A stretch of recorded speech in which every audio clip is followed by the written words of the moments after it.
Before we start, the name is at the top of the screen. Late at night, a girl sits alone in her room on a phone call with her mother. She tells her it is good to hear from her and asks how things are going with her new husband. Her mother laughs and says she is doing just fine. The girl begins telling her about her day, then casually mentions that she is not a shut-in anymore. Her mother chuckles and asks if she is finally working hard these days, then without missing a beat asks whether she has met anyone nice yet, because if not, she should just say the word. The girl listens to this with growing exhaustion. She tells her mother she does not need to worry that much and suggests she just focus on her own husband instead. Her mother calls out her name in protest, saying she is not getting any younger and really ought to be thinking about her future. Nana sighs and ends the call. She sits with the quiet sadness for a moment before flopping backward onto her bed. She stares at the ceiling and thinks about how she skipped school constantly back in high school and eventually dropped out altogether. Since then she has scraped by on one part-time job after another, somehow managing to get through each day. She does want to work hard, she really does, it is just that she has never had much faith in herself. And being watched by other people, having their eyes on her, is something she finds deeply unsettling. So naturally she has no friends, let alone a partner. For someone like her to ever get married, she thinks with a wry sort of amusement, it would basically take being whisked away to another world entirely. The moment that thought crosses her mind, a strange glowing formation circle appears right beneath her feet. She jolts up in shock, staring at it and wondering what on earth it is. The light grows brighter and brighter until suddenly she is thrown forward and lands hard on unfamiliar ground. She looks up, dazed and confused, and finds herself surrounded by a group of people staring at her with proud, beaming faces. They exclaim among themselves that the summoning worked and that the lady has actually been called forth. Nana blinks at them, completely lost, wondering what is happening. Then a sharp voice cuts through the noise. A woman who appears to be a witch turns to someone called Miko and demands to know why there are two people and what this is supposed to mean. Nana spins around trying to make sense of her surroundings, wondering where she is and who any of these people are. Miko quickly snaps at her subordinates to quiet down. Nana studies the room carefully. They all look like cosplayers to her, and the space itself resembles some kind of temple. Then a voice from behind shouts for everyone to hold on and asks if this is some kind of prank. Nana turns toward the voice and notices a girl who is surprisingly cute standing there looking equally baffled. All at once, the witches drop to their knees alongside Miko. She tells them it is an honor to be in their presence and thanks them for answering her call. She then asks them, with great sincerity, to bring their light into this world as their saints. Nana stares at her, slowly processing the fact that this woman is genuinely telling her she has been summoned to another world. After a short while, both girls are escorted to a room at the end of a long corridor. Miko kneels before them and removes her hood, thanking them graciously for taking the time to meet with her. She explains that Her Majesty has instructed her to explain their situation, and she asks for just a little more of their patience. She addresses them both by name, Daichi and Nana, then introduces herself as Miko, the court magician serving Her Majesty, and says it is a pleasure to meet them. First things first, she says, welcome to their nation, Santa Magia. Both girls exchange a glance at the unusual name, neither of them having ever heard it before. Miko then puts her hood back on and tells them she will clear up their confusion. This is a different world from the one they came from. Nana's stomach drops. So it is actually real. Miko produces a kind of illustrated scroll and begins to explain their nation's ancient legend. Long ago, she says, a woman bearing a strange and extraordinary power descended upon the land. She healed the wounded, saved people from disaster, and brought fertility to the earth. Over time she came to be known as a saint who possessed holy magic. After many years the saint departed from this world, but before she did she left behind instructions on how to summon another saint should a great calamity ever strike. And that is exactly why the two of them are here now. There are a few customs that summoned saints are expected to follow in honor of the first saint. The first is that the saint shall choose the princess who will become the next heir to the throne. The second is that as a token of good fortune for the nation's prosperity, the queen and the saint shall be joined in matrimony. Nana nearly chokes at the word matrimony. Before she can react, Miko continues, explaining that this time they ended up with two saints as well as two princesses, and so Her Majesty has decided that whichever pair best handles the calamity shall be the ones to inherit the throne. Nana is still trying to process all of this when Daichi suddenly speaks up, and not quietly. She demands to know who gave them the right to decide all of this on their own and asks what happens if she wants to go home. Nana startles at the outburst and looks over at her, quietly impressed that she is already fighting back. Miko explains calmly that the ritual of return cannot be completed until the calamity is resolved, as this ensures they carry out their duty properly. She adds that they should not worry, as they will be well fed and taken care of, and the kingdom will do whatever it can to give them whatever they wish for. Daichi pauses. Something about those last words seems to catch her attention. She tilts her head and asks Miko if she is being completely serious about that, and whether she could have that in writing. Miko confirms that of course she can, and that they will draft it up shortly. Nana stares at her, jaw slightly open, stunned that this girl is apparently ready to agree just like that. Then Daichi turns back to Miko and asks with complete seriousness whether they have beauty salons here. Miko blinks and says that there are certainly those with an interest in fashion. Nana watches this exchange in quiet disbelief, grinding her teeth, wondering how on earth this person expects to save an entire country. She tries to say something, but before she can get a word out, another woman steps forward and informs Miko that the queen has arrived. Daichi scoffs and mutters something under her breath. Nana whips around asking what they mean by the queen, and right on cue an elegant woman enters the room, followed closely by two other ladies. Both girls still go. Nana straightens up and stares, thinking that she is genuinely the most beautiful person she has ever seen and that this is very much a real fantasy world. The queen smiles warmly and thanks them for coming, addressing them as her blessed friends and telling them they may stay seated. She introduces herself as Queen Toni, the ruler of this kingdom, and welcomes them to her home. The two women behind her then introduce themselves in turn. The first is Lilium, the kingdom's first princess, and the second is Eldora, the second princess. Daichi looks like her brain has briefly short-circuited, realizing with full certainty that this is actually the royal family and that none of it is a prank. She nudges Nana and asks if she is okay. Nana does not answer. She has both hands pressed over her eyes, muttering that everything is too bright. The queen settles in and gives the signal. Miko wastes no time, summoning a glowing book straight out of thin air and announcing that the Saint Magic measurement is about to begin. Nana's heart is already racing. She knows exactly how these stories go. The ordinary girl gets pulled into another world and turns out to have some ridiculous hidden power that changes everything. She tries to keep her expectations low, but the hope sneaks in anyway. She is a saint after all. Something has to be there. She steps forward with trembling hands, presses her palm to the page, and waits. Nothing. Not even a flicker. Miko picks the book up and examines it with a puzzled look, telling Nana it does not seem to be responding to her. She then presses her own palm to the page to test whether the book itself is the problem, and it lights up with results immediately. Miko takes a small awkward step back and notes that the book is in fact working perfectly fine. The problem is not the book. It is Nana.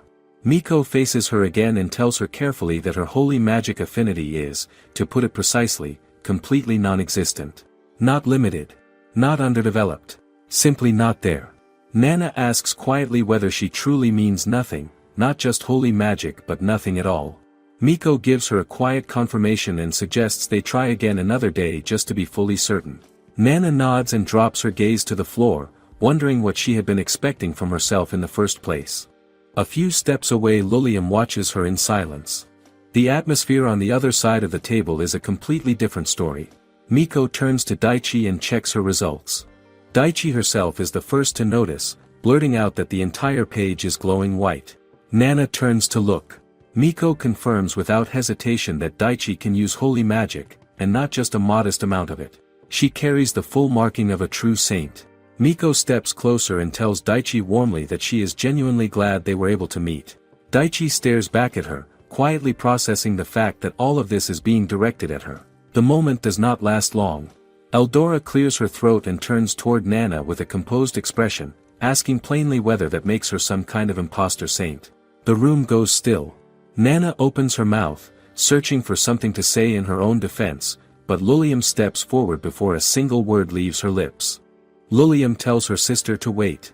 The fact that Nana cannot use magic does not automatically disqualify her as a saint.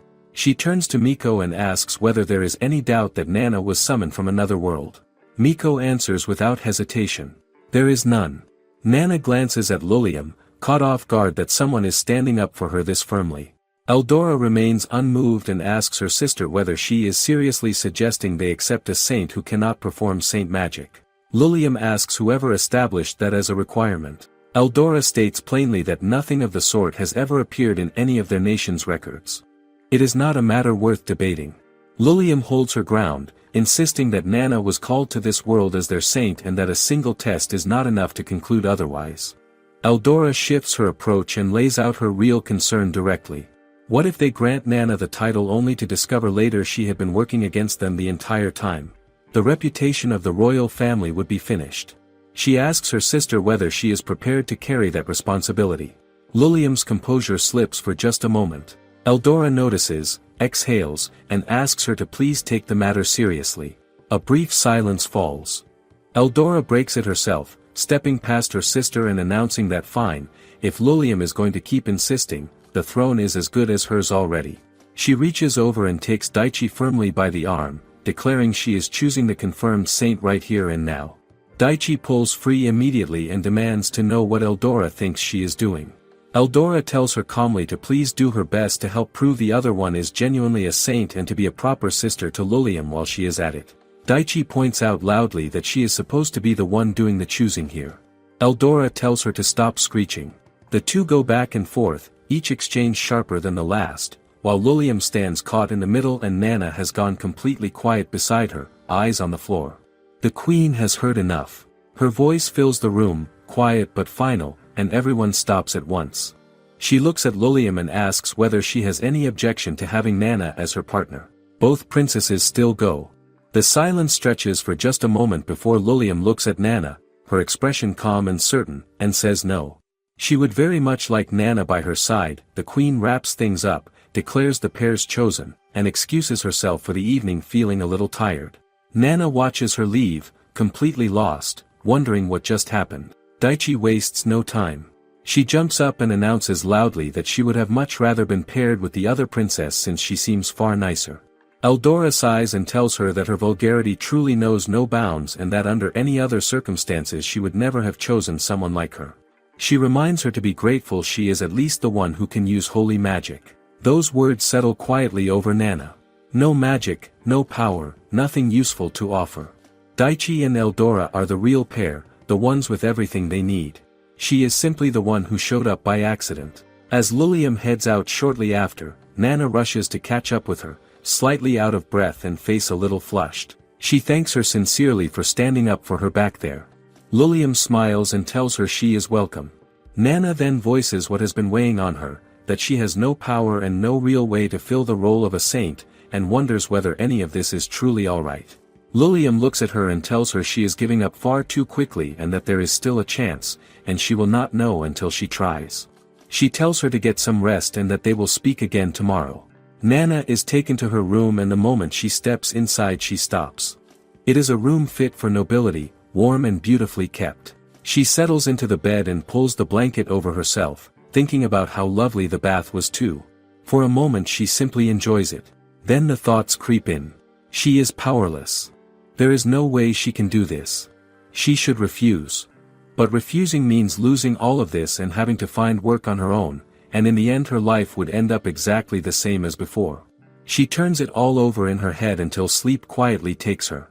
The next morning a maid wakes her and leads her through the palace to the backyard where Lilium stands alone at the center of a glowing formation array, murmuring quietly to herself. She finishes and a strange stillness settles around her. Then she spots Nana at the edge and greets her warmly, asking if she slept well. Nana says she did, very much so. She glances down at the glowing circle on the ground and asks what it is. Lilium explains it is a magic circle and that she was practicing spells. She then points at it and tells Nana to come give it a try herself. Nana hesitates. With a trembling voice she tells Lilium that after thinking everything over, she wants to decline. Lilium stills and turns to her slowly, asking if it could be that she dislikes the idea of marrying her. Nana panics and immediately clarifies she was talking about becoming a saint, not the marriage, and admits she has not even thought that far yet. She also points out that Lilium herself never exactly agreed to the marriage custom either. Lilium pauses, then smiles with a soft blush and says that while it is true they know nothing about each other yet, right now she simply cannot help wanting to know more about her. Nana stares at her, thinking that getting closer would only lead to disappointment. She tells Lilium honestly that her sister was right, that without being a true saint she would only put her in a difficult position and end up betraying her expectations. She lowers her head and says she simply does not want to make her unhappy. Lilium listens to every word, then turns her face slightly away and tells Nana something she was not expecting. That magic circle behind them is supposed to produce small orbs of water. She cannot bring out a single one. Because Lilium, first princess of the kingdom, cannot use magic either. Her body holds more magical energy than almost anyone in the palace, yet she cannot shape any of it into actual spells. In a royal family where high-rank magic is a birthright, this made her an outsider from the very beginning. The throne went to Eldora from childhood since a queen who could not use magic was considered unthinkable. Rumors of foreign blood followed her for years. And with no way to release the magic building inside her, she requires regular checkups with Miko and lives with the constant threat of a spontaneous surge, never knowing when it might strike. Nana looks at her, taking it all in. Lilium then invites her to come see something and leads her up through the building to a rooftop garden.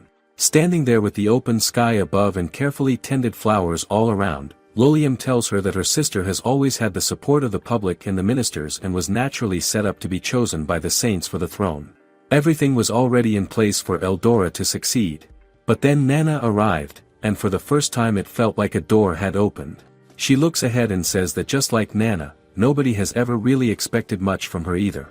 She turns and gives her a wide smile and tells her it is alright, that nobody will blame her or force her into anything. Nana looks around the garden taking in the view and notices a dried flower on one of the plants. She steps closer and touches it gently. She had been ready to walk away, convinced it was too much to take on, but standing here beside someone who has spent years facing her own limitations and still carries quiet determination in her eyes, something in Nana shifts without her fully realizing it. Her face warms slightly, though something heavier lingers beneath it. Before she can sit with the feeling too long, Lilium calls out to her and tells her the tea is ready and to have some before it gets cold. Nana turns and blinks because the maid is casually using magic mid-air to prepare everything. She blurts out that it is incredible and asks if she is using a magic item. Lilium smiles and tells her there is still so much she does not know, and that even without holy magic there is plenty they can still do together. She sits down with Nana and mentions options like crafting potions or helping manage the treasury. But whatever Nana chooses, she would not be able to leave and travel with her, since her magic reserves constantly build up and need to be drained regularly or the risk of a surge becomes very real. Nana listens carefully, then puts her dessert down and asks the question sitting heaviest on her mind, how they are supposed to deal with a calamity without magic. Lilium acknowledges it will not be easy but says she believes in starting with what they can do. And besides, if they somehow manage to pull it off, even Eldora will have no choice but to praise them. Nana takes a sip of her tea and thinks that she is not exactly wrong. But then a quieter thought surfaces. She asks Lilium why she did not try to fight her sister for Daichi, knowing she could not travel and that Daichi could use holy magic. Lilium says that was part of it, yes, but in that moment Daichi looked like someone who had already given up on herself, and she did not want her ending up the same way she had. Nana smiles and tells her she is really kind. Lilium blushes immediately, then startles herself out of it, stands up and places her hand firmly on the table. She looks at Nana and tells her she knows she is feeling unsure and confused, but even still she asks her plainly to please lend her her strength. She says that if there is even the smallest chance, she still wants to become queen, and that is why she needs her. Nana asks why she would want to go as far as marrying someone who is not even a real saint. Lilium grows quiet and says that a long time ago she made a promise to someone very important to her, and becoming queen is the only way she can fulfill it. She begins to say more, begins to reveal who that person was, but the words never make it out. Because Lilium suddenly staggers. She drops to her knees clutching her chest, breathing hard, telling Nana she can feel a surge coming through but has no idea why it is happening now. Nana is on her feet instantly. Lilium manages to tell her to call for a maid at once. Nana turns to the maid in a panic and tells her the princess is surging. The maid tells her to stay calm, says she will contact Miko immediately, and orders Nana to take shelter. Nana stands frozen for a moment wondering what that even means, and then a loud crash pulls her attention back to Lilium who has collapsed fully to the ground. Nana runs to her without a second thought. Lilium looks up and shouts at her to get away because she does not know what the surge will do. Nana does not move. She thinks about holy magic and its power to heal and wonders whether if she truly were a saint she could do something right now. She does not know. But she reaches out with a trembling hand, takes Lilium's hand, and holds on, quietly hoping for someone to please help. Across the palace the queen is at her desk when something sharp hits her without warning. She shoves back, tells her attendants to get Miko to the North Tower immediately because the first princess is having a magic surge, and is already out the door before they can even react, calling out her daughter's name as she runs.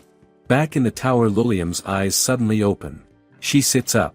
She looks down at the hand Nana is still holding and her expression shifts completely. She tells Nana to hold on tighter. Nana stares at her confused.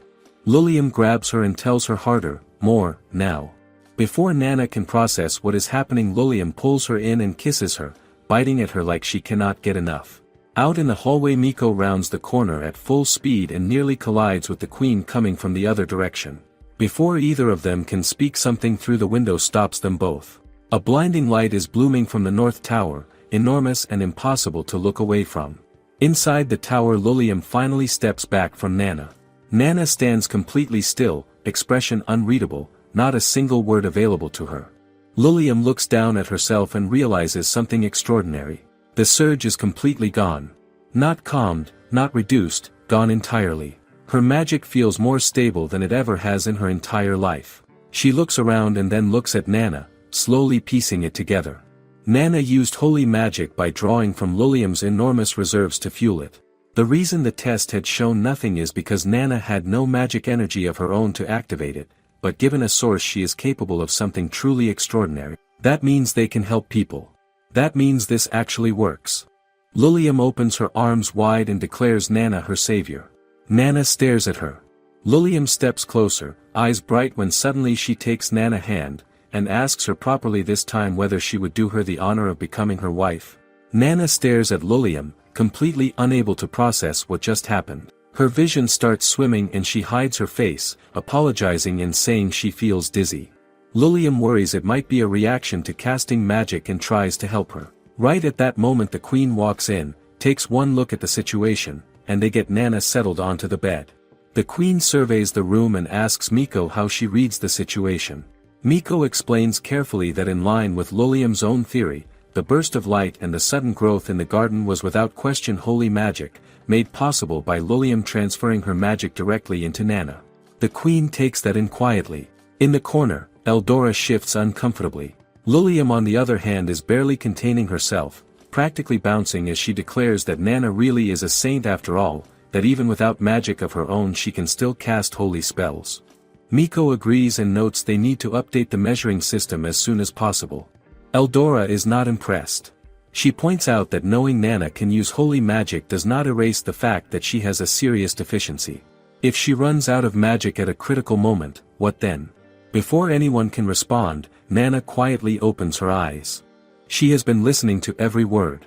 Eldora adds that without proper control there is still the risk of an involuntary surge. From across the room Daichi cuts in, looking at Eldora and asking plainly whether she could just say congratulations for once.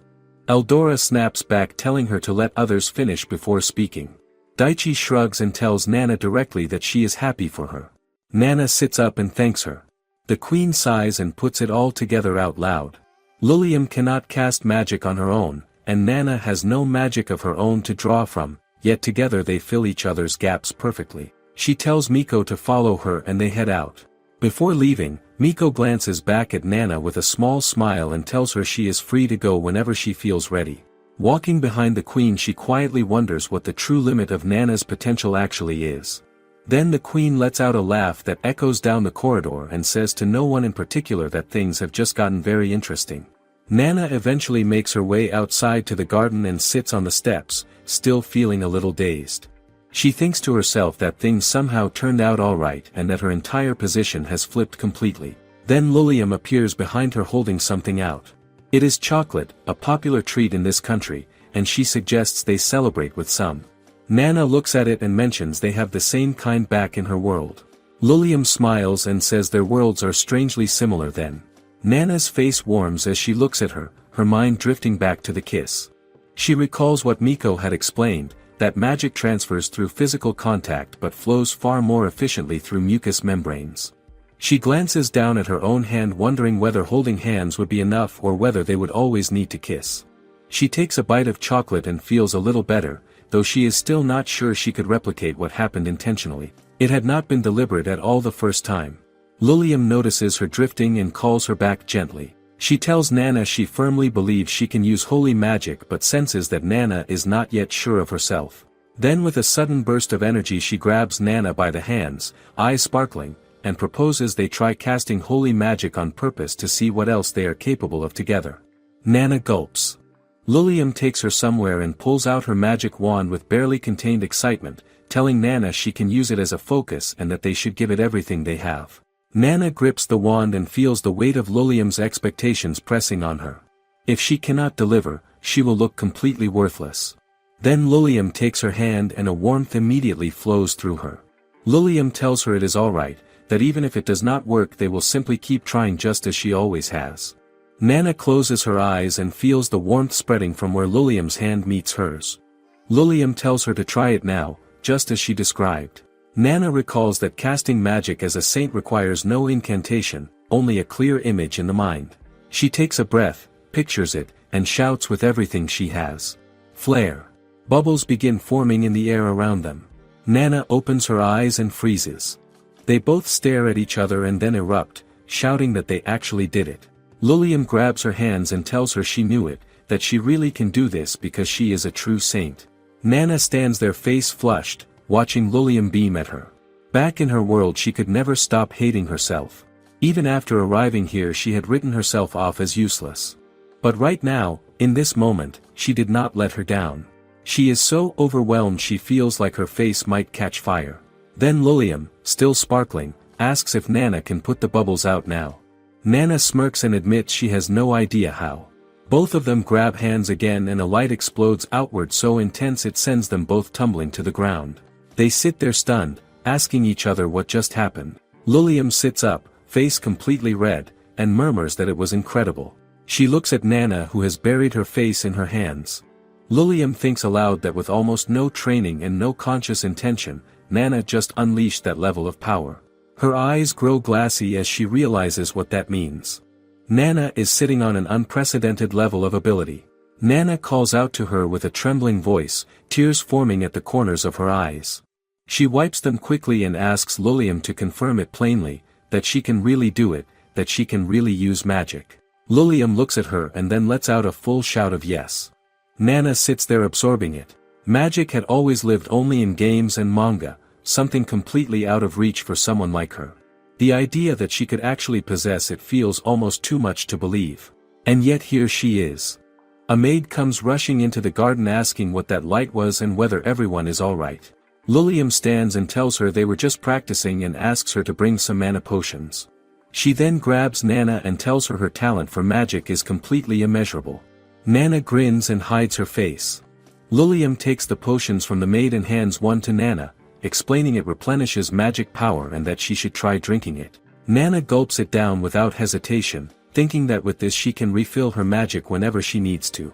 Lilium chuckles and says keeping a few on hand should give them peace of mind, though she would prefer Nana receive magic directly from her as her primary source since it helps keep her stable. Then without warning Nana's face goes pale and she hits the ground. Lilium rushes to her asking what is wrong. Nana tells her through gritted teeth that she absolutely cannot handle the potion. Lilium blinks, reaches into her things, and offers a mana gem instead, explaining it can also supply magic power. Nana shakes her head from the floor, apologizing weakly and saying she does not think she can take that either. Lilium stares at her, genuinely puzzled, asking why. Nana tells her that Miko explained she cannot receive magic from any external source, only from Lilium directly. Lilium goes still. She processes that for a moment and then notices something strange. She feels just the tiniest bit relieved by that information, though she cannot quite explain why. Nana apologizes for the trouble. Lilium looks at her and the realization settles in fully. For Nana to use magic they will always have to stay together. Nana needs her specifically. A small smile crosses her face and she tells Nana not to worry about it at all, that she has more magic than she knows what to do with, and Nana is welcome to borrow some whenever she needs it. Nana thanks her quietly, but sitting there, something heavier lingers beneath the surface. For a brief moment she had felt like a real saint, like she could be everything Lilium needed. Then Eldora's words come drifting back. A serious deficiency. What if she had no magic at the moment it mattered most? Nana closes her eyes and the truth settles over her like a cold weight. Without Lilium beside her, she is exactly as powerless as she has always been. Miko calls a meeting with all the court mages. She lets them know that Princess Eldora and Daichi have already headed west toward Altina. With that in mind, she orders every available field unit to focus on strengthening the miasma-repelling barrier and get their reports in. One of the mages hesitates and admits that most of their forces are already tied up. If things are truly urgent, their best bet is reaching out to the Mages Guild for backup. Miko pulls a face at the idea but tells them to sort out the details. Just as the discussion picks up, another mage bursts into the room with bad news. All the potion brewers have dropped from exhaustion and production has come to a full stop. On top of that, the main cauldron took damage, taking every batch still in progress down with it. Miko is stunned. Before she can even process it, she lets out a shout loud enough to shake the whole territory. The calamity is less of a monster problem and more of a people problem. Monsters flooding the streets, citizens losing their minds, crops rotting from pestilence, all kinds of disasters piling up at once. Most of it traces back to the miasma, which can only truly be purified by the power of a saint. Princess Lilium explains all of this to Nana. Nana takes it in and figures there is at least no demon king showing up or anything like that. She lets out a quiet sigh of relief, thinking it does not sound like her life is in any immediate danger. Lilium blinks at her, genuinely confused, and asks what she means by a demon king. She goes on to explain that the calamity has always arrived on a fixed cycle, but for some reason, this time it is happening completely off schedule. Nana glances over at the princess and mentions she had thought Daichi left on the purification mission rather quickly, but now it makes sense, it was probably to help ease the people's worries. Lilium nods and confirms it. She mentioned Nana helped cover her magic search earlier, but concern over her has not fully settled, so they cannot stray too far from the castle. She sighs and apologizes to Nana for that. Nana waves it off and says it is completely fine. If she were suddenly told to go on a purification mission out of nowhere, she would not have the confidence to do it either. Right now she is having a great time making potions and that is more than enough for her. That day, after they tested some magic together, Lilium once again offered to lend Nana her power, and this time, Nana said yes. So now the two of them are hard at work crafting potions together. It has honestly turned out to be a surprisingly good time. For Nana, it is the first time she has truly felt like she is doing her job as a saint. Looking over one of the recipes, she thinks it is a bit like cooking or running a science experiment, except way more exciting since the end result is an actual magical fantasy item. Just as they are deep into it, Nana brushes something hot and yelps in shock. Lilium looks up right away and asks if she is okay. Nana sighs and tells her she messed up. The two step back to look at what came out. Lilium points out that even a small slip in the order or ingredient amounts is enough to throw the whole thing off. Nana agrees and adds that despite that, every potion Lilium made came out beautifully clear. Lilium shakes her head and pulls out one of the bottles, asking Nana if hers did not turn out pretty well too. Nana looks at it and admits that for that one, she got a little carried away pouring in holy magic while making it and it just ended up like that. Lilium lights up and says that is amazing. While the two of them are happily chatting away, a pair of people standing nearby catch their conversation. One mutters under his breath, clearly irritated, she says the powerless princess has been wandering around freely and she cannot stand it. If she is not careful, she could get them all killed. Someone with no control over where a surge might hit should be kept far away from the rest of them. Nana catches every word, but before she can think too hard about it, Lilium turns to her with a bright smile and asks if she can show her something. Nana grabs the princess by the arm and announces they are going right now. Lilium barely has time to react before Nana is already pulling her toward the garden. Once they get there, Nana lets go and quickly apologizes for dragging her the whole way. Lilium sighs and says it is okay, then thanks her. She tells Nana that once, a long time ago, she had a magic surge that ended up destroying the Royal Knight's tower. Nobody died, thankfully, but it is only natural that people still hold a grudge over it. She tells Nana not to worry about it. Nana feels a pang in her chest and firmly tells the princess that she is here now, so she will not let that happen again. Lilium goes quiet, a soft smile spreading across her face as she looks down and thanks Nana. Just then, Miko comes wobbling up from behind, looking like she is barely keeping herself upright. Both Lilium and Nana turn toward her and call out her name. Miko lifts her head and greets the princess with a weak smirk. Lilium immediately asks what is wrong and why she looks so pale. Miko apologizes for the state she is in and explains she has had a mountain of work lately, which has meant a string of sleepless nights. Lilium feels terrible and tells her to wait just a moment. She brightens up and announces that she and Nana just finished brewing a potion together. Nana flinches beside her and spins toward the princess, quietly pleading with her not to say what she thinks she is about to say. Even Miko looks a little puzzled. Then Lilium turns to Nana and tells her to hand it over to Miko, since it is packed with holy magic and she is sure it will have a strong effect. She nudges Nana forward eagerly. Nana is quietly panicking as the princess pushes her ahead, wondering if this is really happening. She tries to stammer out an explanation. Miko, still a little unsure, thinks it over. She has seen Nana's holy magic with her own eyes, but the idea that Nana actually made this, with so little control over her ability, gives her pause. Still, she takes the potion from Nana's hand. Nana notices the doubt written all over Miko's face and looks back at the princess nervously, asking if this might be a bit dangerous. But Lilium is practically glowing with excitement and tells her it is absolutely fine. Miko, still uncertain, does not hesitate for long, she tips it back and drinks it in one go. Nana gasps and slaps a hand over her mouth. Then Miko goes still. Her whole body starts reacting and her eyes go wide. Nana stares at her, voice shaking, and asks if she is okay. Miko is stunned. She says that with just one sip, every bit of her exhaustion is completely gone. She jolts forward, calls out Nana's name, apologizes profusely, and then asks with sparkling eyes if she can make a request. Nana tells her to go ahead. Shortly after, Nana and Lilium find themselves back in the kitchen. Lilium sets up a glowing formation across the stoves as everything gets prepared. Buzzing with energy, she cheers them on and says they are going to give it their best. Nana cheers back. She thinks back to Miko's request. Miko had asked if she would allow her to study the potion and whether Nana could try making a few more with her holy magic added in. That is what sent them rushing up to the rooftop garden, now turned into a little forest, to gather medicinal herbs. Thankfully, they managed to restock everything they need. Nana still feels a little uneasy and wonders out loud if Miko is really okay. The thought of accidentally harming the head court mage sits heavy on her. Lilium looks over with a smile and tells her that Miko is completely fired up right now. Nana blinks and asks really? Lilium explains that Miko has never seen anything like a holy magic potion before and was clearly thrilled by it. She is sure it has some kind of incredible effect and says she had expected nothing less from Nana. Nana feels her face go warm. She tells the princess that if she can be even a little helpful like this, then for her sake she will pour in as much holy magic as it takes. But after giving it another go and landing another failure, she quietly suggests to Lilium that maybe the potion making is better left to the princess. Lilium laughs softly and asks how about they make it together instead. Nana smiles and says sure.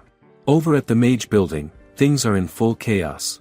Extra potion orders have just come in from the royal knights and mages are shouting at everyone to pitch in, asking if there is anyone free at all. They pull out every cauldron they have in stock while the noise from outside bleeds through the walls.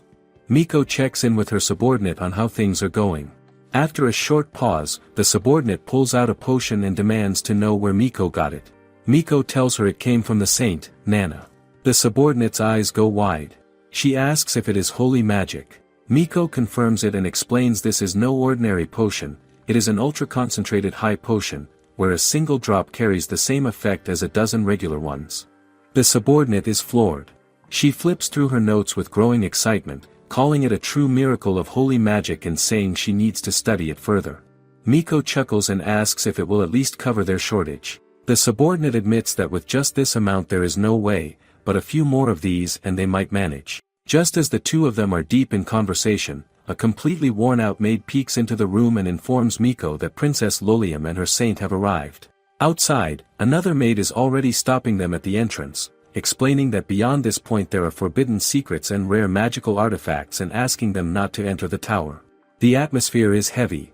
Nana looks at the maid, a little taken aback. She cannot imagine speaking to a princess that way. Lilium just smiles and calmly asks if they could call Miko out to meet them instead.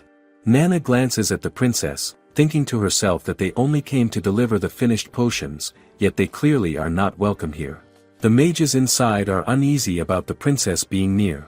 Nana catches their stares drifting toward Lilium and it settles quietly on her. This princess has spent her whole life being shut out by her own country. Before the moment can sink in further, Miko comes bursting out, greeting them both warmly and thanking them for waiting. Nana barely has time to smile back before Miko, buzzing with excitement, waves them inside to inspect the finished product right away. One of the maids calls after her, asking if it is really alright to let them in. Miko does not even pause and brings them in anyway. Inside, Nana opens the box and asks if this amount is enough. Miko lights up and says it is plenty. Nana tells her she poured in as much holy magic as she could and ended up making more than she expected.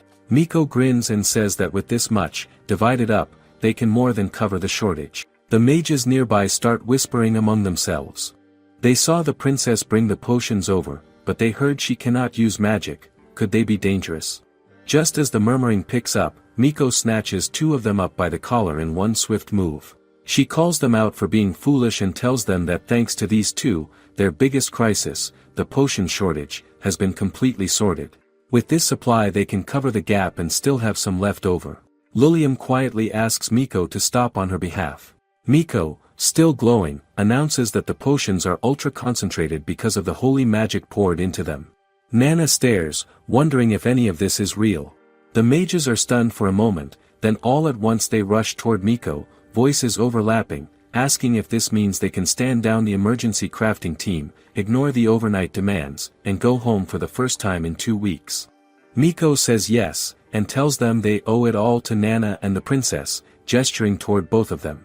Nana barely has time to feel embarrassed before the entire room erupts, all the mages cheering in unison, calling her their saint and asking how they could ever repay her. Nana panics and shouts for everyone to wait. She tells them she only channeled the spell, the one who supplied the magic, who made the potions come out so perfectly, was the princess. Every bit of it was thanks to her. And it was also the princess who created the chance to get Miko the potion in the first place. If anyone deserves their thanks, it is Princess Lilium. The room goes quiet. Then the eyes start to well up. One by one the mages drop to their knees in front of Lilium, apologizing for their behavior earlier and thanking her for everything she has done for them. The tears start flowing freely. One of the men chokes out that now they can focus on keeping the barrier up. The long nights are finally over. They can see their families again for the first time in 2 weeks. Lilium looks over at Nana, her face flushed. Nana catches her eye and gives her a look right back. Before either of them can say anything, Miko steps in, calls out to Nana, and thanks her, adding that she may have to come to her with another request down the line. Nana tells her of course, and that any time Miko finds herself in a bind, she will do whatever she can to help. Miko is genuinely surprised, clearly not expecting Nana to be so open about it. She lights up all over again. Nana ducks her face away, thinking that Miko right now looks just like she did back when she was jumping from job to job. Lilium turns to Nana with a warm, flushed smile and thanks her quietly. Nana smiles back and says she is just glad someone like her could actually be of help. After being celebrated by everyone, Nana and Princess Lilium sit down together for a quiet lunch. Nana admits it feels a little strange to have so many people looking up to them all of a sudden. Lilium glances up from her book and agrees, saying that ever since Nana arrived, everything around her has shifted so fast. She chuckles and adds, for the better, of course. Nana peeks over and asks what she is reading. Lilium explains it is a progress report on Princess Eldora and Daichi. She scoots closer and holds it out, pointing to a passage with a smile. According to the report, they have already purified the miasma in a monster-infested forest. Nana stares at the page, genuinely at a loss for words. The following day, Nana heads over to visit Miko at the Mage Tower. A magician knocks on the door and announces her arrival, but several knocks go unanswered before it finally swings open. Miko lights up the moment she sees her and waves her inside, apologizing for how small the room is. She settles Nana in with tea and sits across from her, blinking with quiet curiosity. Nana fidgets a little before working up the nerve to ask, should she and the princess not also be going out on a mission? She acknowledges she is still inexperienced, but feels that getting even a little field experience would do some good. Miko goes quiet for a moment. She then explains that there is no intention of keeping a saint cooped up in the castle forever, but the concern over Lilium experiencing another magic surge has not fully eased. Even though Nana managed to pull her through it once, no one else was present to witness it. To get approval from the high nobles, they would need solid proof, which means one thing. A formal test, performed in front of witnesses, confirming that the two of them can successfully keep a surge under control. Nana takes that in. Miko adds that she honestly expected Nana to be reluctant about leaving the castle, so she is a little surprised she came forward on her own, but it is clear the princess really wants this. Meanwhile, Lilium is taking a quiet stroll through the garden, wondering why the cabinet meeting ran so long. Someone mentions that Nana slipped away to the mage tower earlier. As she walks, a group of mages passes by and she greets them. To her quiet surprise, they smile back and return the greeting warmly, a first. She barely has time to take it in before she spots Nana near the corner.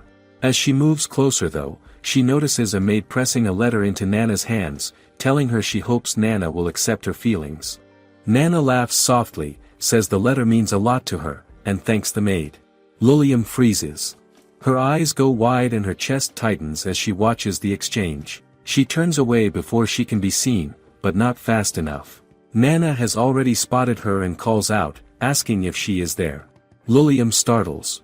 She stumbles over an explanation for why she is standing there, when Nana breaks into a wide smile and tells her the timing is perfect, she has something important to share. They may be able to leave the castle for a mission after all. Lilium stares back at her, stunned. Shortly after, the two of them are standing inside the mage tower, surrounded by mages, officials, and important-looking figures from all corners. Lilium is still quietly distracted, realizing she never got the chance to ask Nana about that letter. Nana glances around at the crowd and murmurs that there are a lot of serious faces here. She is starting to feel the nerves setting in. She catches Lilium drifting off in thought and calls her name sharply. Lilium snaps back and meets her eyes. Nana reminds her that since she went through the effort of arranging this, they should give it everything they have. Lilium nods firmly. Miko approaches and holds out a small bowl on a plate. She explains it is a tonic that will temporarily amplify their magic output, the whole point of the test being to confirm that Lilium can keep her power in check even under those heightened conditions. They will bring her close to surge levels artificially, but it will not reach a real one. The tonic is also formulated to wear off within minutes, and a barrier has been set up as a precaution.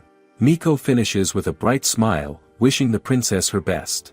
Across the room, the queen raises a hand and the space falls silent. The test begins. Nana and Lilium stand at the center of the room with every pair of eyes fixed on them. Nana steadies herself, running through the plan, absorbing the incoming magic before it overflows, then releases the healing spell. Lilium tips back the tonic and tries to focus. But her thoughts keep slipping. She is almost certain that letter was a confession. Nana draws people in without even trying, of course someone would fall for her. She squeezes her eyes shut and forces herself back to the moment. The amplification is already beginning to take hold. Then she spots her. The maid who handed Nana the letter is standing among the onlookers. Lilium's heart lurches. She shuts her eyes tighter, shaking the thought loose, but it clings. The magic inside her begins to stir unevenly. Nana feels it immediately, a surge pushing through, and grips Lilium's hand tighter. Lilium's eyes fly open. She tells herself not to go there, not now, but the thought surfaces anyway. Nana is her fiancée. And she still has not given her an answer. The magic crackles around them. Lilium's pulse skyrockets. She reminds herself that Nana has every right to make her own choices. The room reacts, mages tense up, whispers ripple through the crowd. The queen watches in silence. Miko spins toward her subordinate and demands to know if the tonic dosage was off. The subordinate insists she checked it multiple times. Lilium is barely holding on. The amplification is only what was expected, but something inside her feels completely unsteady. Her thoughts spiral. Everything had been going so well since Nana arrived, and yet here she is, unraveling again. No matter how carefully things are set up for her, she always finds a way to ruin them. Nana did all of this for her sake. The realization stings. She would not even blame her for walking away. Her voice drops to a whisper as she tells Nana she cannot hold it. She apologizes. Her eyes well up as she tells Nana she is a complete mess, that she can feel the surge coming, and asks her to get behind the barrier. Nana cups her face in both hands and kisses her. The room goes still. Eyes go wide. Even the queen's expression shifts, a quiet smirk crossing her face as she watches it unfold.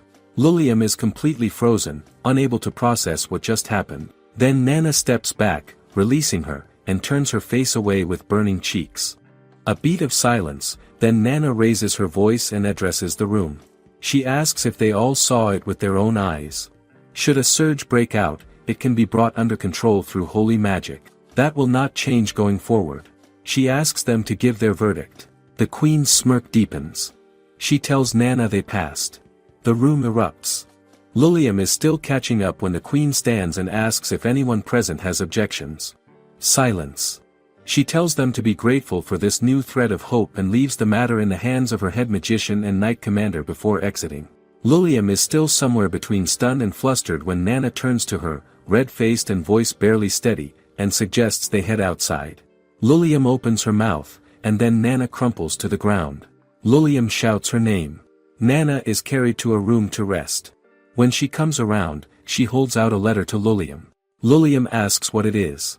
Nana explains that since they managed to knock out all the magician's backlog in one go with the high potions, she wanted to put something in writing to properly thank them. Lilium goes still. So it was a thank you letter all along. The misunderstanding hits her all at once. Nana laughs, saying things were so hectic she never found a moment to mention it. Then something else hits her. Her expression shifts. She realizes, in the middle of a crisis, with an audience, and with the queen right there, she just grabbed Lilium and kissed her without a single word of warning. The color floods her face. She calls out to Lilium and stumbles through an apology, admitting she acted without consent. Lilium listens quietly, still processing. Nana pauses, then figures that since Lilium seemed completely unbothered the first time it happened, maybe she does not mind. She glances over, and catches Lilium hiding her face with both hands. Nana panics. Lilium mumbles that it is fine, truly, not a problem at all. On the other side of the castle, the knight commander is cleaning her sword when a sharp voice cuts through the room.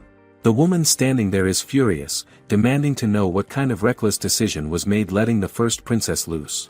She snaps that Lilium was practically on the edge of exploding during that test and still walked away with a pass. At this rate, someone is going to get hurt. The commander sighs and tells her that is enough. The queen has made her ruling. She adds with a calm smirk that she has no intention of sending the princess out unsupervised. She has already made arrangements for a royal knight to accompany her as escort. A young lady steps into the room. The commander looks at her and asks if she is ready. She confirms it without hesitation. She tells him she is trusting her to keep a close watch on the first princess. It has been roughly a month since Nana was pulled into this world of swords and sorcery. Today marks the first time she has actually stepped outside the castle walls, riding in a carriage alongside Lilium. The princess is practically pressed against the window, buzzing with excitement, pointing things out and asking Nana what everything is. Nana watches her with a small smile, having assumed it would just be the two of them, until she notices the knight riding alongside. To rewind a little, before setting off, Miko introduced their new escort. Her name is Alice, and she would be accompanying them as guards for their purification mission in Cologne village. Nana's eyes lit up the moment she saw her. A real knight, right in front of her, and an incredibly sharp-looking one at that. Lilium caught the look on Nana's face and quietly mentioned that Alice is actually quite well regarded and that she used to speak with her from time to time. Nana picked up on what went unsaid, given that Lilium once brought down the royal knight's tower. Some distance was only natural. She figured she could at least try to soften things a little, so she leaned toward Alice in the carriage and offered her some sweets. Alice declined flatly. Nana pulled back, realizing she was not getting through at all. Before she could dwell on it, Lilium's voice pulled her attention back outside. There were cows in the fields, grazing peacefully, and the princess was absolutely delighted by them. They reached the village not long after. Lilium steps out of the carriage and takes it all in, cheerfully noting that it ended up being much closer to the capital than she expected. The ride was smooth too. The magic tool development team had apparently been boasting about their anti-shaking spell, and it genuinely delivered. Before she can say much more, voices rise from the crowd. A group of villagers rushes toward them, a young woman at the front clasping her hands together and telling the princess how eagerly they have all been waiting. She asks her to please save their village from the calamity. The people murmur around them, wide-eyed and hopeful. Lilium steps forward warmly and promises to do everything within her power to help. The villagers turn to thank Nana as well. Nana, however, is not quite there with them. Something feels off. Alice glances over and asks if everything is alright. Nana startles and admits she is just a little nervous. It is hard not to be when she can see the weight of everyone's expectations so plainly. Alice tells her plainly that these people have been holding out for her arrival, so a few reassuring words would not go amiss. Nana manages a shaky promise to do her best. Alice gives her a look and tells her to carry herself with more confidence. She is their hope, after all. Nana deflates a little. A young woman steps forward and introduces herself as Hannah, the village chef's daughter. Her mother is unwell and resting, so she will be showing them around in her place. Lilium takes her hand and thanks her warmly. Hannah leads them down to the river and kneels beside it, explaining that the main damage the calamity has caused their village comes in two forms: contaminated water and failing crops. The lake that feeds their water supply has been tainted by miasma. The river looks clear at a glance, but up close the miasma is unmistakable. She adds that their village has never been hit this hard before. Supplies ran thin fast, and the food situation has grown serious. She brings them to the emergency storehouse, nearly bare, with only enough left for a few more days. Then she looks up at Lilium and says she is not afraid anymore. Knowing the legendary saint was on her way gave everyone in the village just enough hope to hold on. Nana goes quiet. It was her idea to leave the castle. She even pushed for the trial with the queen. But standing here, seeing the desperation in these people's eyes up close, the weight of it settles differently. Her hands tremble slightly. Miko taught her the purification technique, but this would be the first time she actually uses it for real. Then Lilium bounces over and calls her name. Nana blinks. The princess pulls out a small bottle and holds it out with barely contained excitement. Nana takes it and asks if it is a potion. Lilium explains it is a mana potion, not a standard one, but one she made herself, directly infusing her own magic into it. She is quick to add that the method is generally considered inefficient and not really recommended, so the results are frankly unpredictable. Nana stares at it for a moment and then smiles, telling her it sounds exciting. She thanks her, genuinely moved that Lilium made it just for her. The princess's face flushes and she throws her hands up, declaring that if they turn out to be useful, she will make as many as Nana needs. Alice steps in before the moment carries any further, pointing out that the light is fading and suggesting they pick things back up in the morning. Lilium agrees and maps out a plan: head to the lake first thing, begin the purification, check whether it has any effect on the crops, and scout the surrounding area for monster activity. Alice approves. Nana listens to the two of them and quietly presses a hand to her chest. She closes her eyes and tells herself to just give it everything she has. Hannah leads them to the inn where they will be staying for the duration of the visit. She apologizes in advance. Being such a small village, they were unable to prepare a shared room, so the two of them would need to be separated. Both Nana and Lilium look at her blankly. Hannah apologizes again, explaining they also could not put together a bed large enough for two. Nana's brain catches up with her a second later and she sputters, insisting they are not like that at all and that separate rooms are completely fine. Hannah tilts her head and says she simply assumed, given that they are princess and consort. Nana's face goes tomato red. She tells Hannah that is not what is going on and asks to please just be shown to the rooms. Hannah obliges without further comment. At the doorway, Lilium pauses and tells Nana she will see her tomorrow before slipping inside her room. Nana steps into hers, shuts the door, and exhales. She stands there for a moment, grateful, because if they had actually set up a shared bed, she genuinely does not know how she would have survived it. She drops onto the mattress and stares at the ceiling. So that is how people see them here. She turns it over in her head. Do people in this kingdom treat marriage that casually, or are their values around it just genuinely different? Have all the saints before her married into the royal family? Is it really so normal to have it arranged without a second thought? She shifts, eyes drifting upward. She does like Lilium, genuinely. But if someone asks whether she loves her enough to marry her, whether she wants to spend the rest of her life beside her, her mind goes blank. And if she never did, if she wanted to go back to Japan one day, would Lilium end up alone again? She closes her eyes. That is not okay. That is completely unacceptable. So then, what does she actually want to be to her? The next morning, Nana steps out of her room to find Lilium already outside finishing her breakfast. The princess greets her cheerfully, asking if she slept well. Nana laughs and wishes her a good morning, eyeing the spread and noting it looks surprisingly good. Lilium explains that she and Alice had prepared ahead, since the village is dealing with a shortage. Alice had packed food supplies in an item box for all of them. Nana settles into a chair and glances over at Alice, asking if she has eaten. Alice tells her not to worry, she already has. Nana nods and digs in. The taste is warm and familiar in a way that catches her off guard. Her thoughts drift briefly back to the question she could not answer last night, what she wants to be to the princess, but she pulls herself back. Right now the mission takes priority.